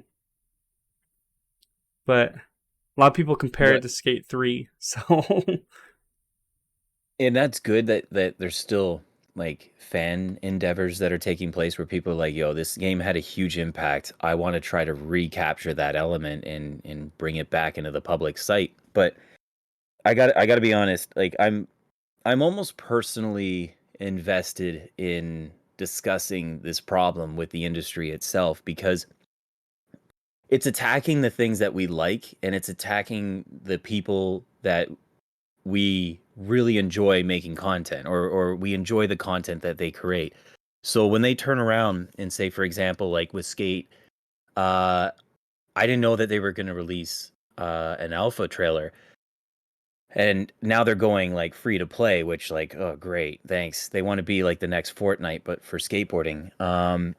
What's happening as far as the background is concerned, without getting too much into it, is people in positions of power are putting their hands behind their head, putting their feet up on the desk, and talking to people that are like, dude, I need to, like, I went to school for this for 4 years. I went to school for this for 4 years, plus 2 years of this. And like, I need to know what it is that you expect from me. And the people with their hands behind their head and their foot on the desk are like, just clean up the floor, like, clean up the desk, tidy up. Like no one is being directed by any of these managers to like there's no direction in terms of this spear. It's been thrown aimlessly and no one knows where it's going to land. And all we're saying is like just keep on the target. Like we're here hunting for an enjoyable experience, like say going after a deer or something, and yet you have these people that you're working alongside that are just like chucking spears everywhere, screaming at the top of their lungs. Like no one, there's no structure and there's no direction, and it's happening time and time again. I mean, you look at Battlefield 2042. You look at Madden 2022. Houses are spawning in the middle of a field. Halo Infinite. I mean, like Halo Infinite is such a travesty that they've had to hire one of the original developers twice. People who are coming into, and again, like I won't get into how I know a lot of this information. Most of it's public, but people are having to walk into 343 and learn how to operate on an engine before they can work on fixing any of the problems that they're currently dealing with. That's why that the game that we got is going to be 2 years old from the time that they originally wanted to release it back when we saw Craig the what was that guy called again? I almost said Grunt. I forget the species. Brute. That's it. Yeah, Craig the Brute. It's just I don't know. Again, I don't mean to be such a complaining downer, but it's like we care so much about this stuff. We love to talk about it, but at the end of the day, the people in charge are just like, dude, I'm here to just like take the tax benefits that we get from like say, CD Project Red gets a huge tax benefit from the locals, Yep. and they get all these stock buybacks. Sometimes, in some instances, people will get laid off after those stock buybacks. But like, it's just a bunch of people in positions of power saying, like, "Hey, man, like, I can turn this around and put this money into my pocket, and then fire more people to generate more money within the company, and then turn around and look at the shareholders and be like, look how much money we generated this year." They're beholden to the shareholders, especially in the United States, legally beholden to shareholders. You cannot do anything legally. You cannot do anything that would be against the shareholders because this is what's been written into law. And you can't respect the product. You can't respect the company when all you're doing is trying to manipulate a number in the stock market. It's the focus is elsewhere, and when people high up are making these decisions like hey, let's invent a concept called vertical slice so we can impress the executives. Executives need to know that work is being done and they can structure their business around what it is that the project is going to rely on. So I'm speaking very loosely, but like it's just so difficult that people turn around and complain about the devs and whine about developers so often that they don't realize like they're not the ones making decisions, and the people that are don't care about the product or the consumer. Right. Also, like no, and I can agree with that. That's um I feel that we have That was heavy. Sorry. no. That's the point of the podcast. We have a lot going on that revolves around the video game industry, and um, I really feel that I give a lot of credit to to developers that continue to work in that industry, um, especially like the men, the women, everybody who've experienced strife or abuse or anything of any kind, because it doesn't just start with just the fact that there's bad games out there. There's a lot of crap that game companies have faced over the last 5 years, You and want to talk about that? I'm simplifying it here. That's where Okay. um Yeah. I mean, and I'll bring it up because it needs to be addressed, but I mean, but people have died. yeah, especially things with like Ubisoft and EA, which are to me some of the biggest protagonists. But if you have a favorite game company that you haven't heard crap about, don't think they're in the light, because they're just they're probably have done something. Um, Everybody's guilty somewhere of something one way or another, and Like, don't meet your heroes. yeah, don't meet your heroes. Um, I mean, I'm not saying everyone in that company. But I am saying like, um, they all follow a certain trend, right? Like everybody loved CD Projekt Red. They couldn't do anything wrong. Those guys were the greatest. And then all this shit happened after Cyberpunk, and you know they followed the same trend as every other game company to survive. Um, they just didn't get caught, or they were on the up and up.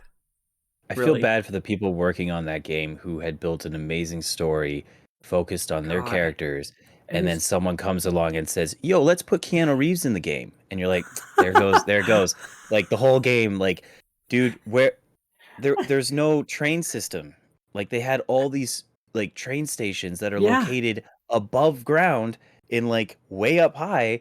Like people were no clipping through it. Like, look at all this was built. What the fuck? Where is it? Like, and it's just like, why? Why? Because they wanted money, dude. You put Keanu Reeves on the game, you put more money into marketing, you can function everything around basically selling an idea rather than selling a product. And I yeah, that's really, really, really enjoyed the fact that he was in that game, because he did a pretty good. They did a pretty good job with that character. But the big thing here was as the fact that they were warned in the year by both the devs, and there was somebody else that gave them a warning, because they told them, "Hey, look, we're probably looking at a projected deadline of probably around 2022," and the managers and the top brass looked at them and laughed. And yeah. when they were coming close to release in February of 2020, they took a look at it and it was not even playable. And I cannot imagine the type of shit those people went through. Like, Honestly, like at a certain point, I just wish these workers had a means to their production so that some of them can turn around and be like screw you, man. Like you don't know a damn thing about what you're talking about. I get this is a business, but like, it's like a commander giving you orders to like shoot innocent people. It's like you're bad at your job and you're gonna make this product garbage. well, not even that. It's just the fact that, like, do you even feel good about making a game anymore after you're done? Like, who was it that had to make the next Smash? I believe somebody literally worked with an IV,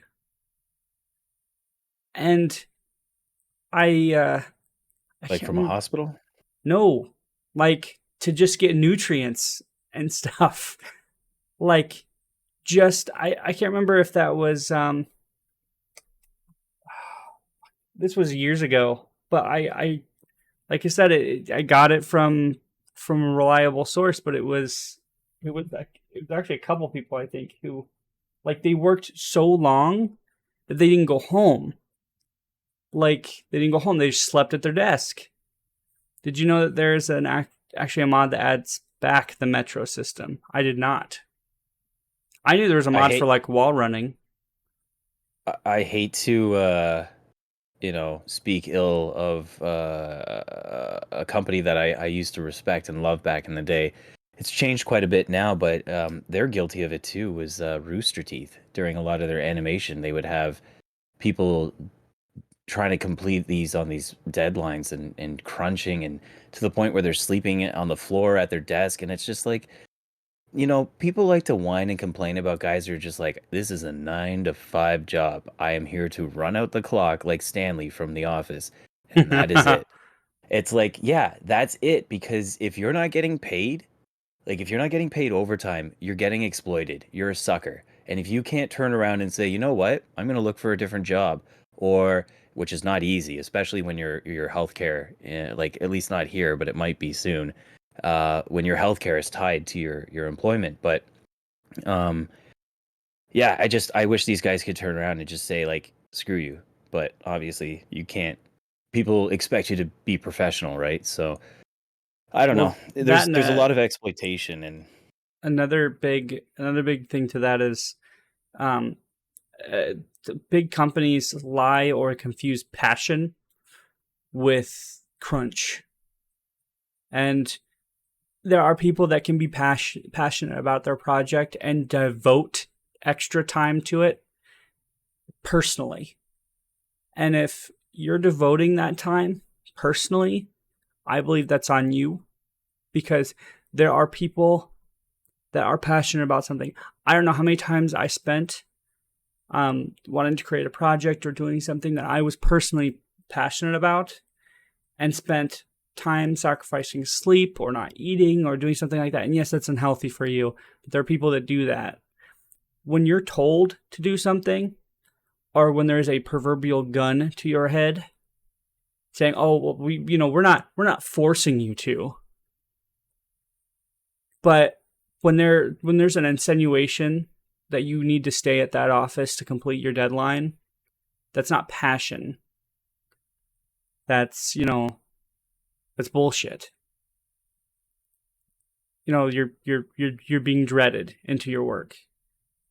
So, you know, I would like, if I were to be making games, be able to be proud of the work that I done. It didn't matter if I'm like, made a bush, or like, you know, did assets on some buildings, or, hell, did motion capture. There were people that worked really hard on these games, and some of them aren't around anymore, and some of them aren't even included in the credits because they were fired or they were let go for like the wrong reasons. So, Grobert, well, did, welcome did anyway. you ever notice? Did you just real quickly? I want to tie this into what you were saying. Did you ever notice back in the day, like say, I'll give you an example, but um, if you ever got to the credits of the game and there was like messages from the devs, how often it said, and thank you to my wife and children for putting up with me, or for me being gone or not being there for all these years. And it was just like, holy crap. Like, Yeah, yeah. I think your streams, there we go. So like for me, it was Doom 3. Like if you find the secret room at the end of the game, you click on a block, you could go in and listen to like read through the PDA, personal digital assistant at the time, and read through all the messages from every single one of the devs, well, most of them. And like there's a lot of people apologizing to their wife and kids on there. Like not a lot, but like that's a thing that often occurs. And if you're sacrificing, and I think this is just anything in terms of employment, is that if you're being forced to sacrifice home and life to make your job a part of your personality, a part of who you are, like none of these executives and managers live like that. Like the fact that I know people are putting their hands up and putting their feet up on the desks and just using their job as a way to coast through life because they don't really care about the company, they don't care about the product, they don't even need to do anything that satisfies the longevity of the company. They just need someone to sit there and say, look, we can get maybe some PPE. COVID happened. We'll get a bunch of money from the government, and or we need assistance or whatever, a tax break. We get all this additional funding, usually from the taxpayer, Oh, and we'll turn. Yeah, is the stream going out? yeah. I'm dropping like a crap ton of frames. Yeah, I can see. That's okay. Uh, Hopefully it'll pick back up. It could be Twitch though, so it might not even be you, right? Yeah. Well, my bitrate went down really bad. I'm trying Oh, to check on it here. We're back up. It could also be just my laptop too, but I'm gonna keep an eye on it. You can continue. Sorry about that. I can't even remember what I was saying, but it's totally fine. It's just, again, this is something that I discuss all the time because when there are people working in conditions where they can't do anything about this, like we know stories where people feel unsafe in their work environment. And when you're talking about making games, when you're talking about escapism and passion and creating a story here, how can you do that when you're under constant threat of either losing your job and losing your healthcare, or just like being threatened by the very people or abused, whether it be like well and above anything that's like, you know, uh, was it TSA or TTS? I can't remember, like terms of service agreement. Anyway, um, I don't want to get into it. TOS. But like it's not just like, oh, this is bad, I need to find work elsewhere. This is like really exploitive, and it's happening in far too many industries now where it's just like at the end of the day, we're not even going to be selling products. We're going to be selling ideas and marketing. And then when it finally comes out, it's like, that gold plus diamond ring that you wanted, it's plastic. And then you can fight it and argue and do a action lawsuit. But these people are sitting there going like, yeah, sure, you'll get like maybe $48 million out of this. We'll get sued for that, but we make billions of dollars. Like, look, for example, at Diablo Immortals. These guys are sitting here telling people that they can spend literally $500,000. Think about this. $500,000 can go into leveling up your character to max level, because you have to buy a bunch of stuff and get these things and unlock this stuff. I don't know how it works. I've watched someone explain it. It's purposely confusing, and there's so many different currencies in the game that you can literally spend $500,000 to level up your character, and by a month after release, they had made $42 million from those transactions alone. It's just, you Big can't whales. win. You can't win. There's so much money that is just regurgitating itself back into the world, but it's never ending up in your hands. No, none of these workers have means to their production. None of these guys have any way to have ownership over the thing that they created. It's exploiting these developers, exploiting these workers, and at the end of the day, that's why I get so angry at people that threaten devs and go after them personally, go after their kids' social media accounts. Like, what is going on where you think that these guys have any say in anything that goes on? And half the time, like when you hear about these people making these comments online, that's like what I said earlier at the beginning of the podcast. I'm like, are you real? Like, are you just that stupid? Or are you part of a troll farm? Because it's happening so much that it's like, I kind of hope that it is a troll farm. Like, I really do. Yeah, I Too many of our industries are getting destroyed. yeah, and Movies and music and I games. I think that we have um I think we have a big problem with stuff like that, and it's really hard to say it, but um the people aren't guilty either. Like you said before, you know, um if you're one of those guys like one of those whales that spends a lot of money on your apps, I've been guilty of microtransactions. That's why I stay away from them. Because at the end of the day, with loot boxes and stuff, that's gambling. You know, a lot of other countries have deemed it illegal. We here in the United States feels it makes us way too much money, and we like that. So, Rated teen in Pokemon, by the way, yeah, gambling, yeah, no. but rated E in NBA 2K19, We here the United States love to take advantage of children, right? or So, 2K20. um, like I said, it's been reviewed as law ever since Battlefront 2 with EA's debacle, and yet they still got away with that shit over here. I find that Surprise appalling. mechanics. Yeah, Surprise mechanics, man. yeah, It's I It's can turn around and sell you a pen by telling you it's a wand, like, yeah. At and the you'll end, believe it. Like at the end of the that's day, I can name a slot machine, a love hug, and it's still a slot machine. yeah. Okay, you pull the lever, you get a love hug. Sometimes you get a prize after that, but it doesn't matter. That's still at the end of the day. There's still something that says gambling across the top. Okay, I feel we just the same as we ignore international laws. Still the same reason as we get calls from scammers that get the old people all the time. I feel that it's really shameful that we have YouTubers that fight those guys and not like the professionals. That we don't have laws for that. We don't have big things for that. We don't have things for gambling. Um, because it's regulated at a casino, but it's not regulated in your video game. People are getting kickbacks. Like we can talk about conspiracy theories all the time, but I feel like a lot of the time either there's no funding going into investigating this or there's no interest in it because it's making that much money and you can It's kind of pass it around a little bit and keep those hands warm. yeah, I can almost guarantee you it's a and here in the next 5 minutes, I'm sorry if I don't stop dropping frames, I might need to restart because my bitrate keeps going up and down. So, um, I don't know if it's the stream. I don't know if it's Twitch. It might be my internet connection because MediaCom likes to be finicky in the middle of the night sometimes. And we just passed our first year, and since we're talking about money, that company likes to mess with your internet after the first year, jack up your prices, and so we Do you haven't want had to a move the problem, but stream? um, maybe we'll Move it back and forth? yeah we'll see how We it could drive this bus somewhere else.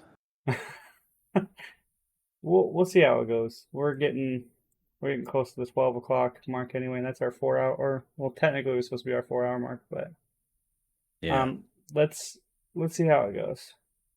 So far it's holding Um steady. So, but where I'm going with it is like, yeah. um, I believe it's more of a money thing, right?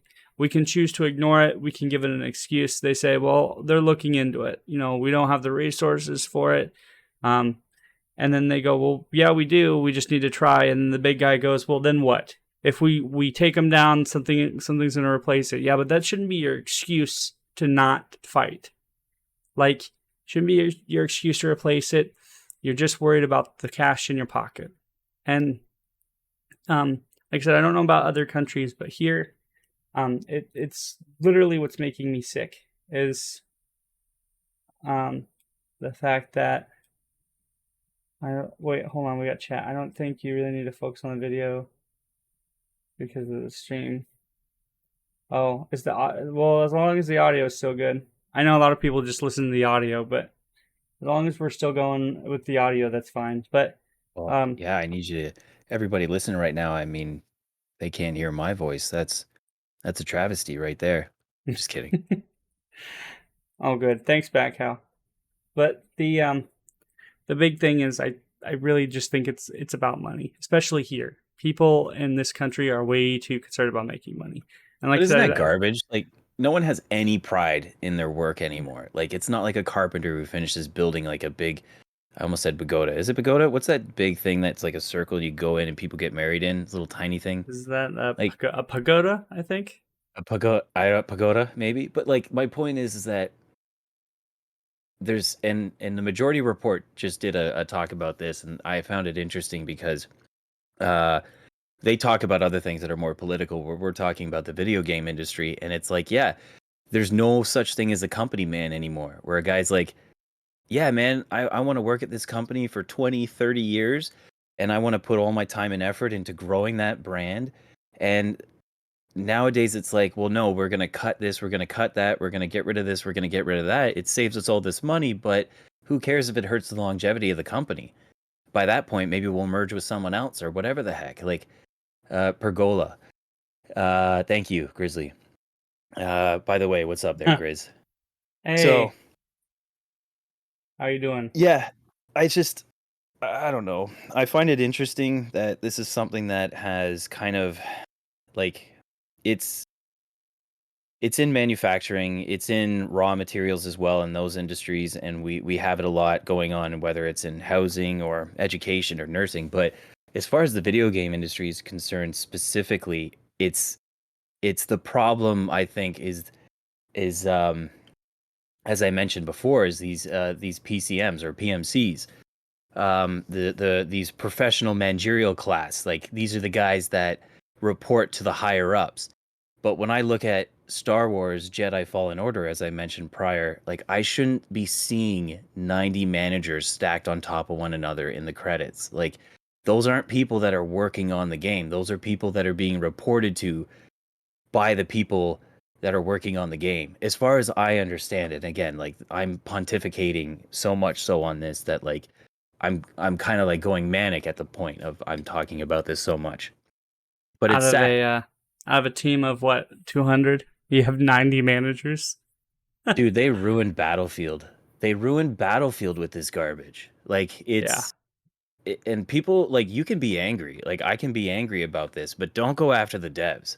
Like you know the structure of the company itself to produce something so bad and release it isn't the devs going like, "Oh, that's the best we could do." No, that's the publisher saying, "This is as best as you're going to get."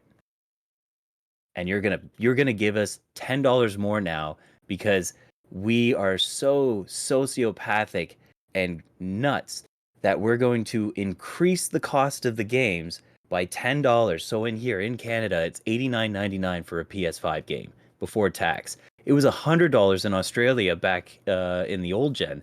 So I can only imagine like if they're Oh, going up maybe another 10, $20, who knows? But it's just like to be asking for more money, like it's like when we went digital, the prices didn't drop. And then when we stopped getting manuals in our games, the prices didn't drop. When they went to cheaper plastic, the prices didn't drop.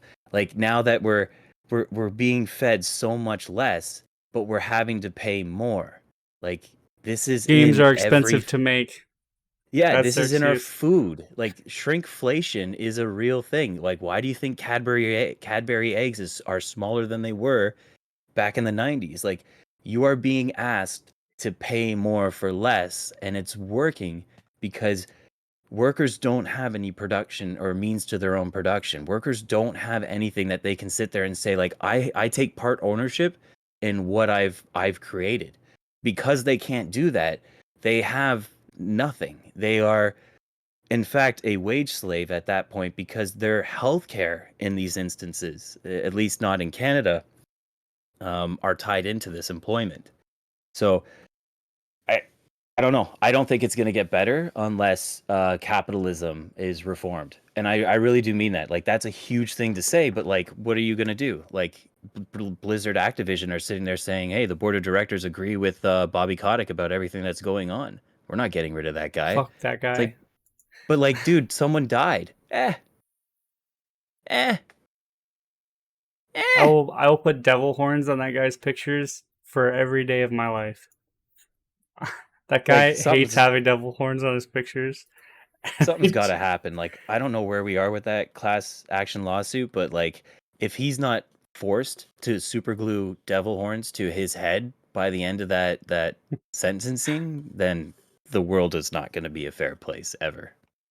Uh, I mean, it, joking aside, though, it's pretty sad. it all happened with the big thing with what was that, was Hong Kong, the Hong Kong riots, and they were siding with with China on that stuff because they were banning esports people, or actually firing them, based off the fact that they were supporting uh, Hong on Kong. Hong Kong. Yeah, and it looked really bad on their part. So CEO of Blizzard comes out, goes, "Oh, we're sorry. We didn't.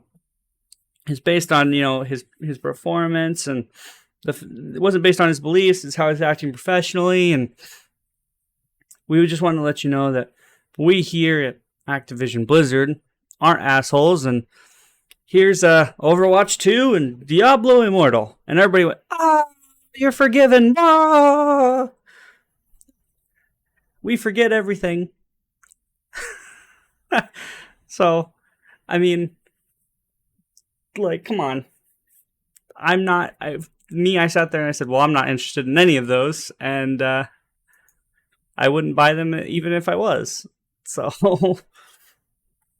Wasn't it like they showed a trailer for Overwatch 2 and it was just Overwatch 1? it was that was it, and It's yet literally the same game. for some reason people are playing them. And that's what I'm saying is there will always be people who don't look at the internals, probably don't even care or know about what's going on, and they're shoving money into those, and that's what people are counting on. It's like there was a guy who literally went up on stage who does a lot of the microtransaction graphing, and literally told people on stage what people look for when they make when you incorporate microtransactions in your games. And it's not you or me. Like when we download that stuff, we maybe spend $2 to $5. After doing the tutorial crap and getting into it, some people don't spend a dime. You're looking for the guy who is ignorant or wants to be popular, who doesn't have the confidence in the outside world, but wants it in the game, and will chuck hundreds of dollars, thousands of dollars into your game. And that's what they refer to as whales. You'll have your minor, your major, and your whales. Your minor are people like you and me who will maybe spend a couple dollars, maybe 20, maybe 50 at the most, because we kind of get drawn in. Maybe nothing. Your major is that guy that thinks he's hot to trot. He'll spend it maybe once in a blue moon, and then you'll get your whales. And those are people who literally live in that fucking world until it's dead. Did you see some of those numbers though? Like the people, like you'd see thousands of dollars, but then you'd see some people that, like, I don't know if you took a look at them. There's some people that spend tens upon tens. Some and people tens go of thousands broke, of dollars. And like some people had like livelihoods On better than FIFA. me, like way better than me, or like. And it's not. I'm not just talking about FIFA. I'm talking about like mobile games and shit. Like, this is a personal problem. Like, if we didn't have a lot of this stuff, it would maybe make our economic status a little better, because like people wouldn't be going homeless over that garbage. Oh, that's ever since we got away from the gold standard, though. Like, money doesn't have any value anymore. It's all credit system now. So, like, but even then, it's nothing's still real. Like, they're selling concepts, dude. It still gives the value that Arkham Asylum is done. What the crap, Polsky? Didn't you just start that? Oh man. But yeah, it's not even just that, it's a principle, right? We're teaching people that it's not the people that are important. It's grab as much money as you can before you're dead and run. And playing a game like Cyberpunk, the future doesn't seem that far away. I feel like when I get to be like 60 or 70, I'm going to walk outside, I'm going to be covered in ads. And there's going to be people selling me artificial shrimp. Like artificial shrimp. And dude, they're putting subscription services for like heating and air conditioning in cars now. Yeah, no. I'll just stick with my current car. That's fine. Or I'll just walk. For as long as it lasts. I'll walk, I'll take the bus. I don't care. Like, I'm old enough now that I don't have to live up to anybody's standard, except for as long as I get to work on time. That's the thing, is like, you want to sell yourself for the extra $20 extra a month, that's fine. You don't stay young forever, and that's a concept that people don't understand. You don't always have unlimited income. Life is short, and the people upstairs know that, and that's why they're doing shit like this. It's because we've forgotten how to manage our time and our money and our values. So instead of doing that, we spend it complaining, and we spend it robbing each other. So that's why I've built this community and I've done stuff like this, is because you can have different opinions, without killing each other over them like people do on Facebook. You can have an ideal. You can have certain values without like taking somebody else down for them. You know, there was a time when that was okay, and there were games that went through hell back in the day, but once again, at the end of the day, we had lower standards for robbing people back then. Like, it's really sad to say that, like, screwing somebody over 10, 20 years ago was less harmful than it is now. So, well, unless you go back before labor laws. Yeah, well, yes, but like I'm talking about like video game wise, right? Like, I know. the fact that we're evolving like tactics to try to screw people over differently to the point to where like we're ignoring morals to the point where we just don't care is worrisome. So that's what I'm saying is like, yeah, there was some shady crap 30, 40 years ago. Yeah, there's going to be crap that we have to worry about. But like, I feel like every time I'm turning around, ever since net neutrality was gone, like there's always been a subscription service for something. And we were warned about this. Like, people, even influencers were out there saying, hey, look, don't get rid of this. We need this. Nobody listened. Everybody was like, nah, it won't go through. It won't go through. And it did.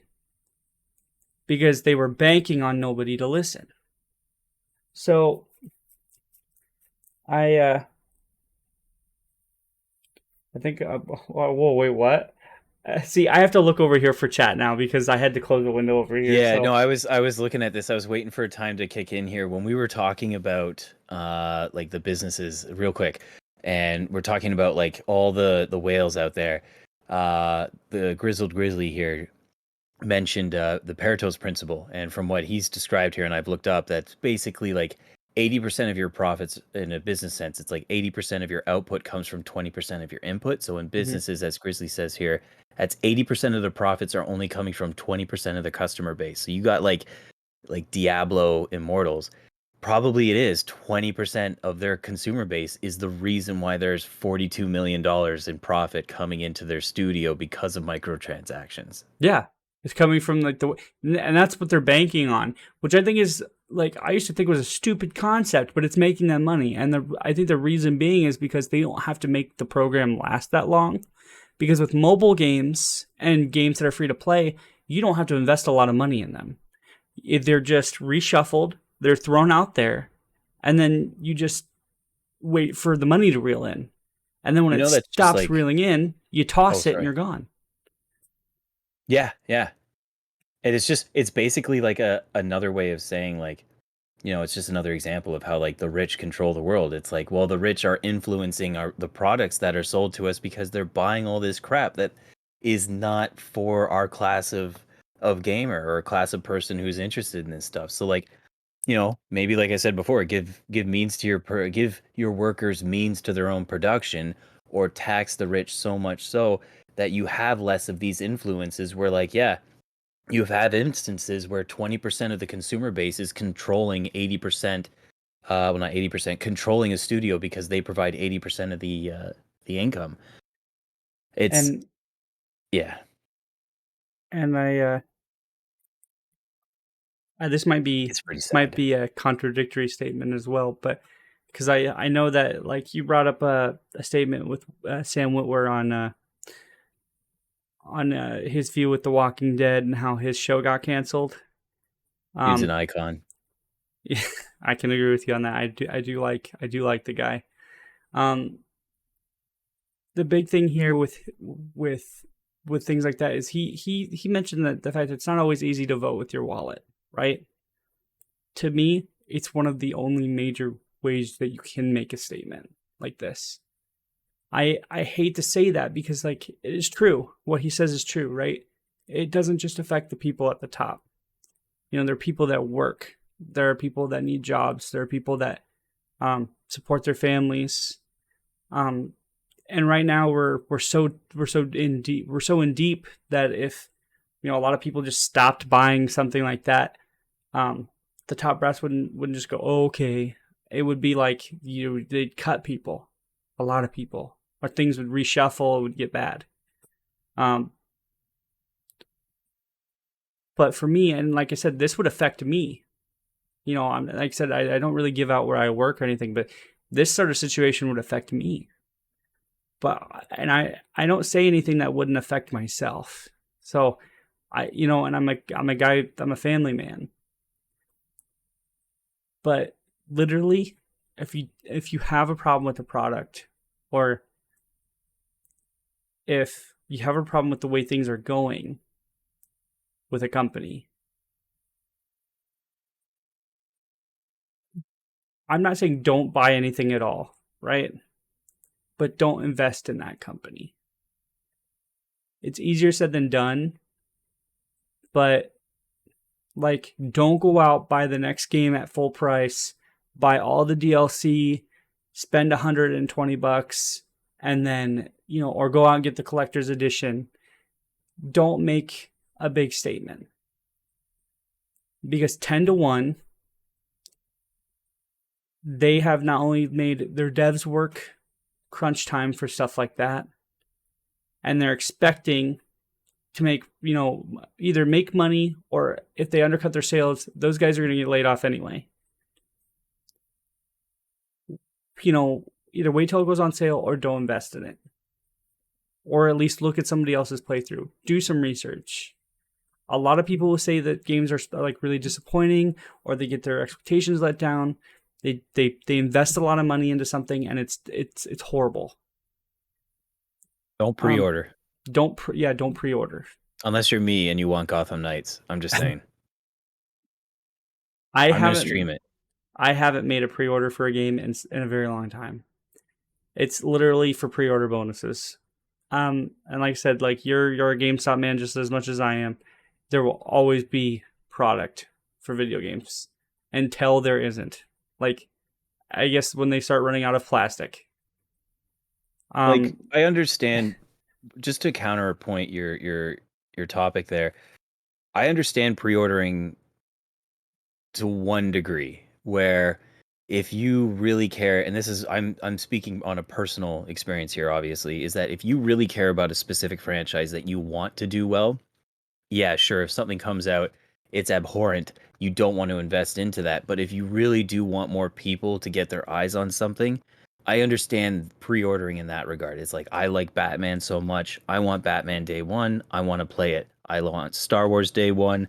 I'm even thinking about pre-ordering the new Call of Duty for the first time in like years, because I want to play the Modern Warfare saga as it is being redone, because I don't care about multiplayer. I never did. I love story, and I love set pieces, like big set pieces that are specifically designed to either change the mechanics of the game at the time, or really kind of like give you the essence of like, this is why the game should be considered good.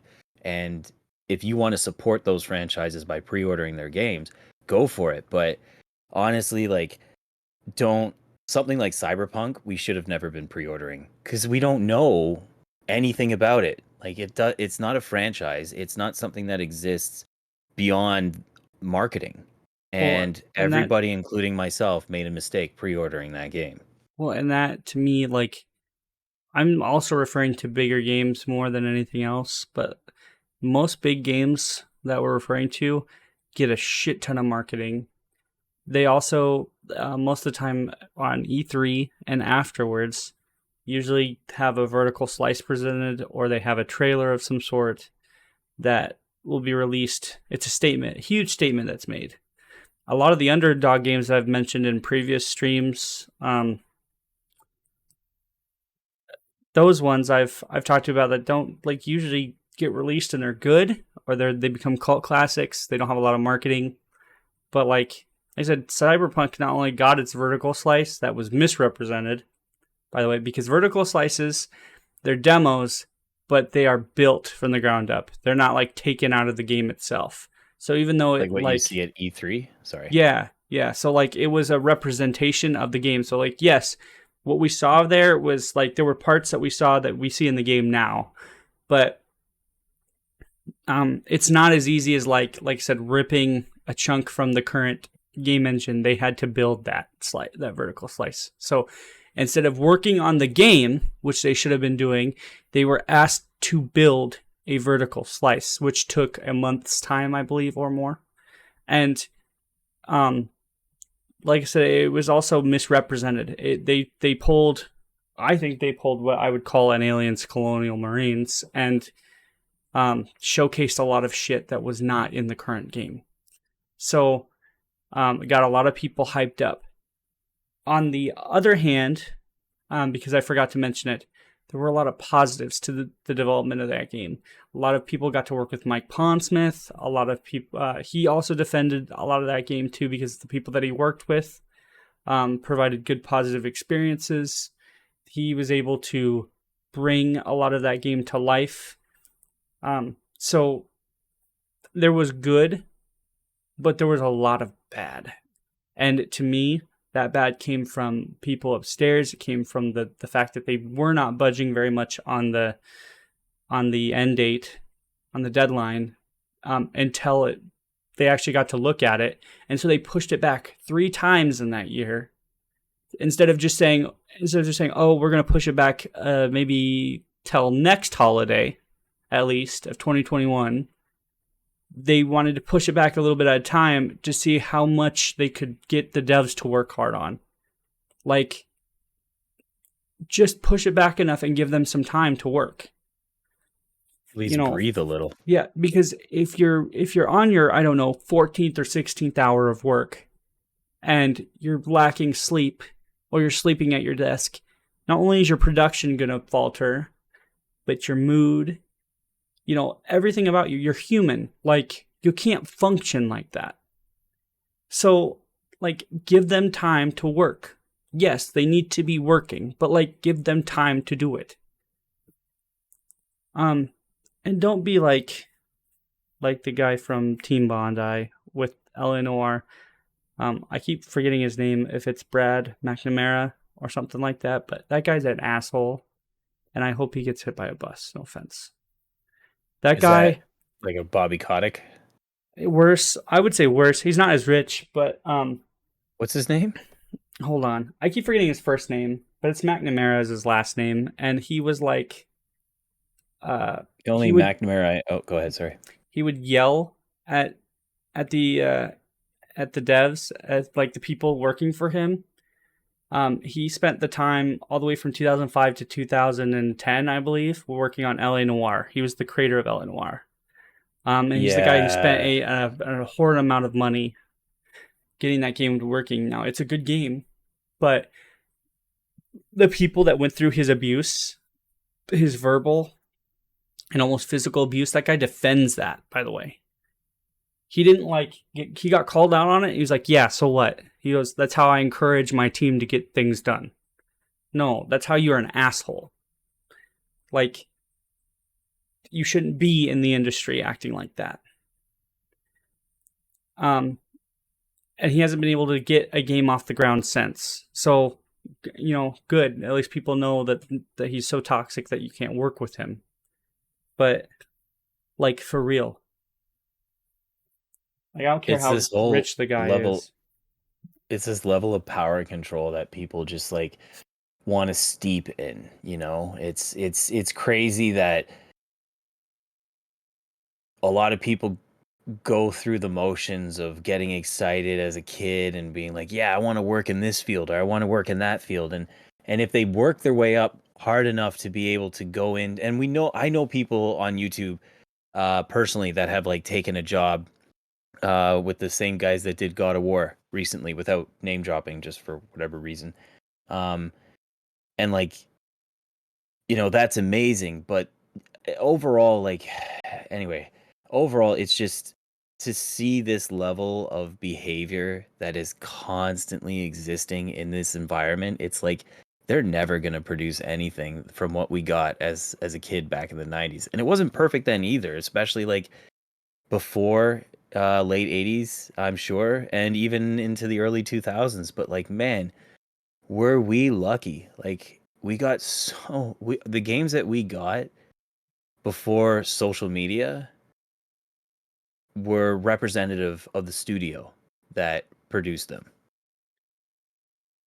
I mean, like, I'll give them something about how certain games can be a little harder to make, because with Jedi Outcast, Raven had a team of, what, 20? Was it 20, 25 people that made that game? Now, for like Fallen Order, you had a team of, just for one like section, it was like 70 to 150 people.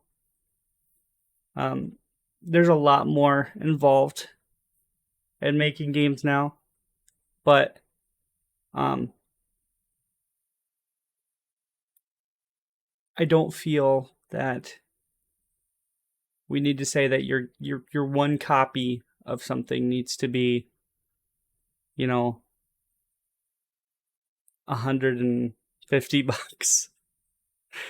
I think that they make enough money, or like I said, the DLC route works just fine. People will buy DLC. People will buy expansions to certain games. You know, we don't need to heavily rely on recycling textures for our sequels. Like, we cut too many corners, and I feel that it's just gonna get worse before it gets better. But you know, then you don't also need like a huge game to be good.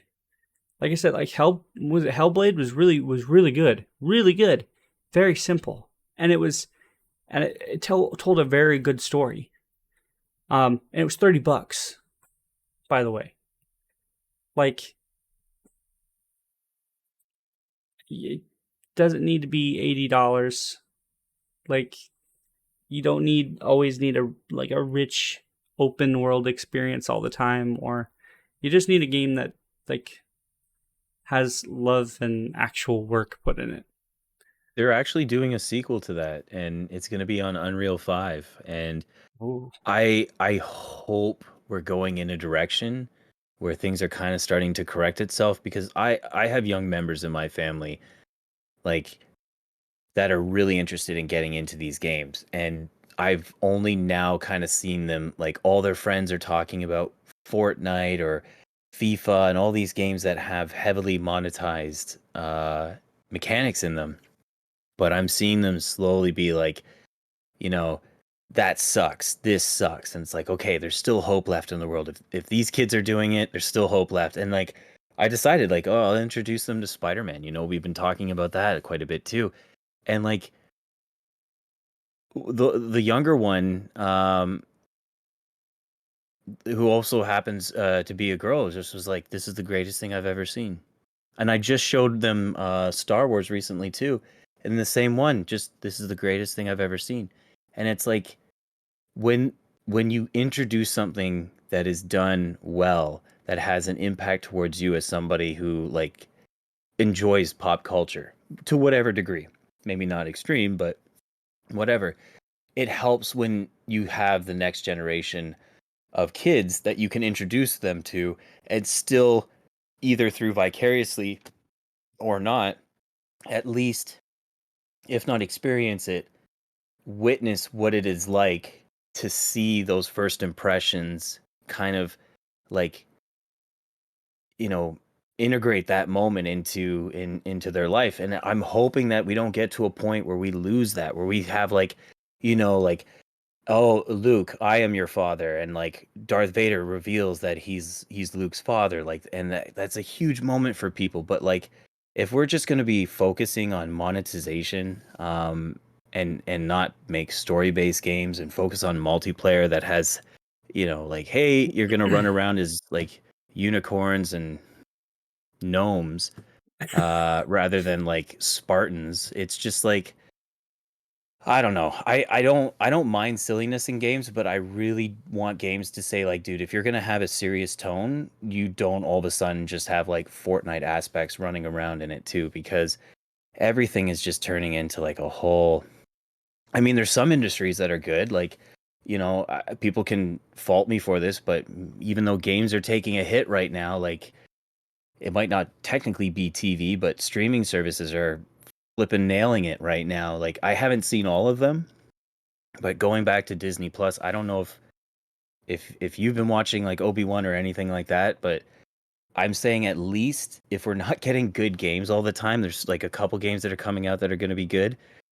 At least we're getting like Obi-Wan and even She-Hulk, which came out today, was actually really good. And I'm hoping that, maybe it's not like you need billions of dollars to be able to produce something good, but I'm hoping that we're done with like, okay, we're gonna sacrifice the longevity of a company by making their product garbage to save a few bucks now.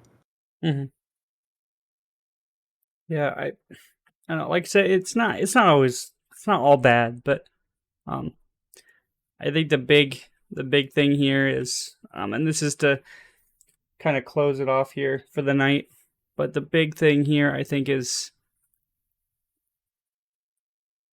uh just to be wary. Um, there's a lot of good content out there, and then there's a lot of like crappy content out there. There's always good and bad stuff, right?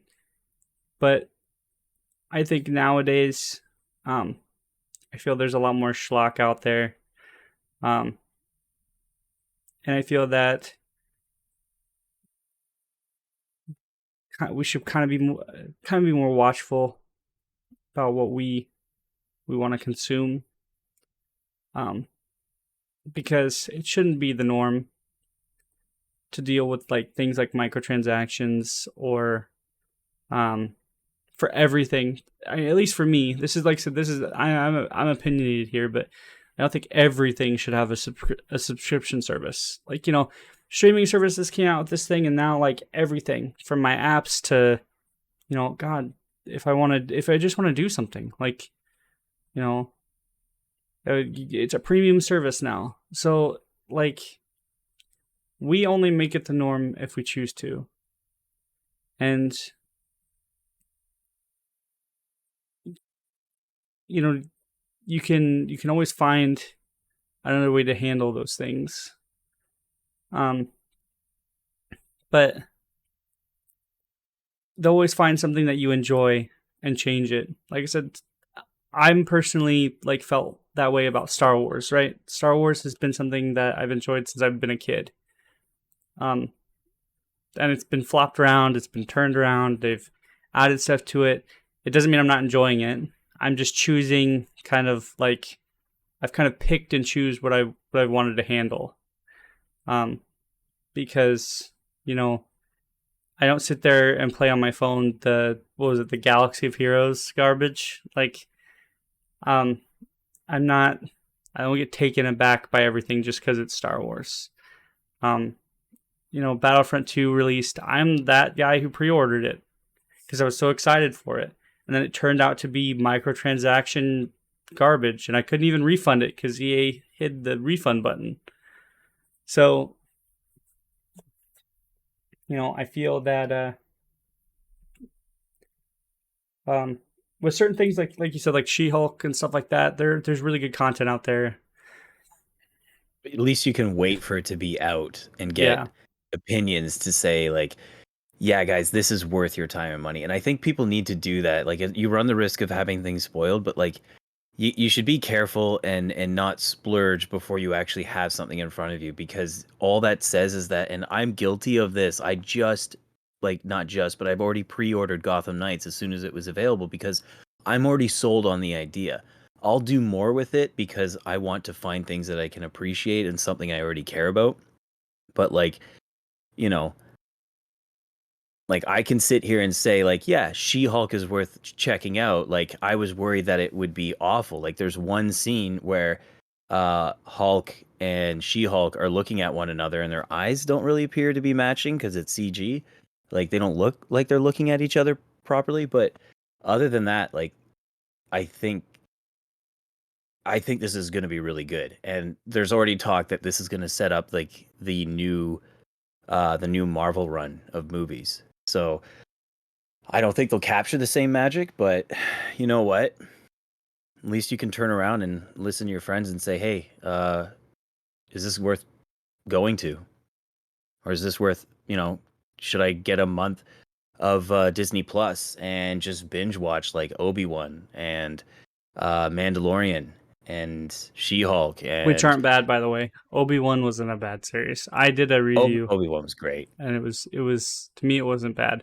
Like I said, there are some things I probably would have changed, but personally, it wasn't bad. They could have done without the running through the forest scene. I would have just had like a scene where they yeah, it was I don't The people chasing Leia. Oh God, that was good. It was so good. That guy in the background that was coming after her, always like he like halted a couple scenes. But can you imagine though? Like, I'm gonna spoil like the very first episode. Can you imagine if when she's meeting her cousin and the dude's being a dick, she tells him off. Moments later, an explosion happens. All of a sudden, uh, Bail Organa is having to run and grab a blaster or off of a guard who's fallen down. People are trying to kidnap Leia, and people are getting like attacked, and all these politicians and other people that the senator's trying to like work with are getting, you know, massacred or whatever's happening, and they're trying to get control of it. And that's when they take Leia, and he's trying to like, prevent it from happening. Instead, we've got like this wavy arm pretending I'm trying to get you, but I'm not really trying to get you because you're just a little girl and I don't want to scare you or hurt you while we're shooting this series. So like it was like they put kid gloves on for filming, and I'm like, at that point you shouldn't do the scene. Just don't do the scene. Like, she's great. Leia's great. Everything about that, I don't know her name. That I didn't mean to call her that. I gotta look up her name. That actress, that's the word I was looking for. Actress. She did a good job, and so did Reva. My one thing I'm just gonna quickly defend with Reva is, if anyone wants to complain about Reva, listen to this. You have someone that is so hungry for power because they have a drive. There's a specific reason why they're doing this.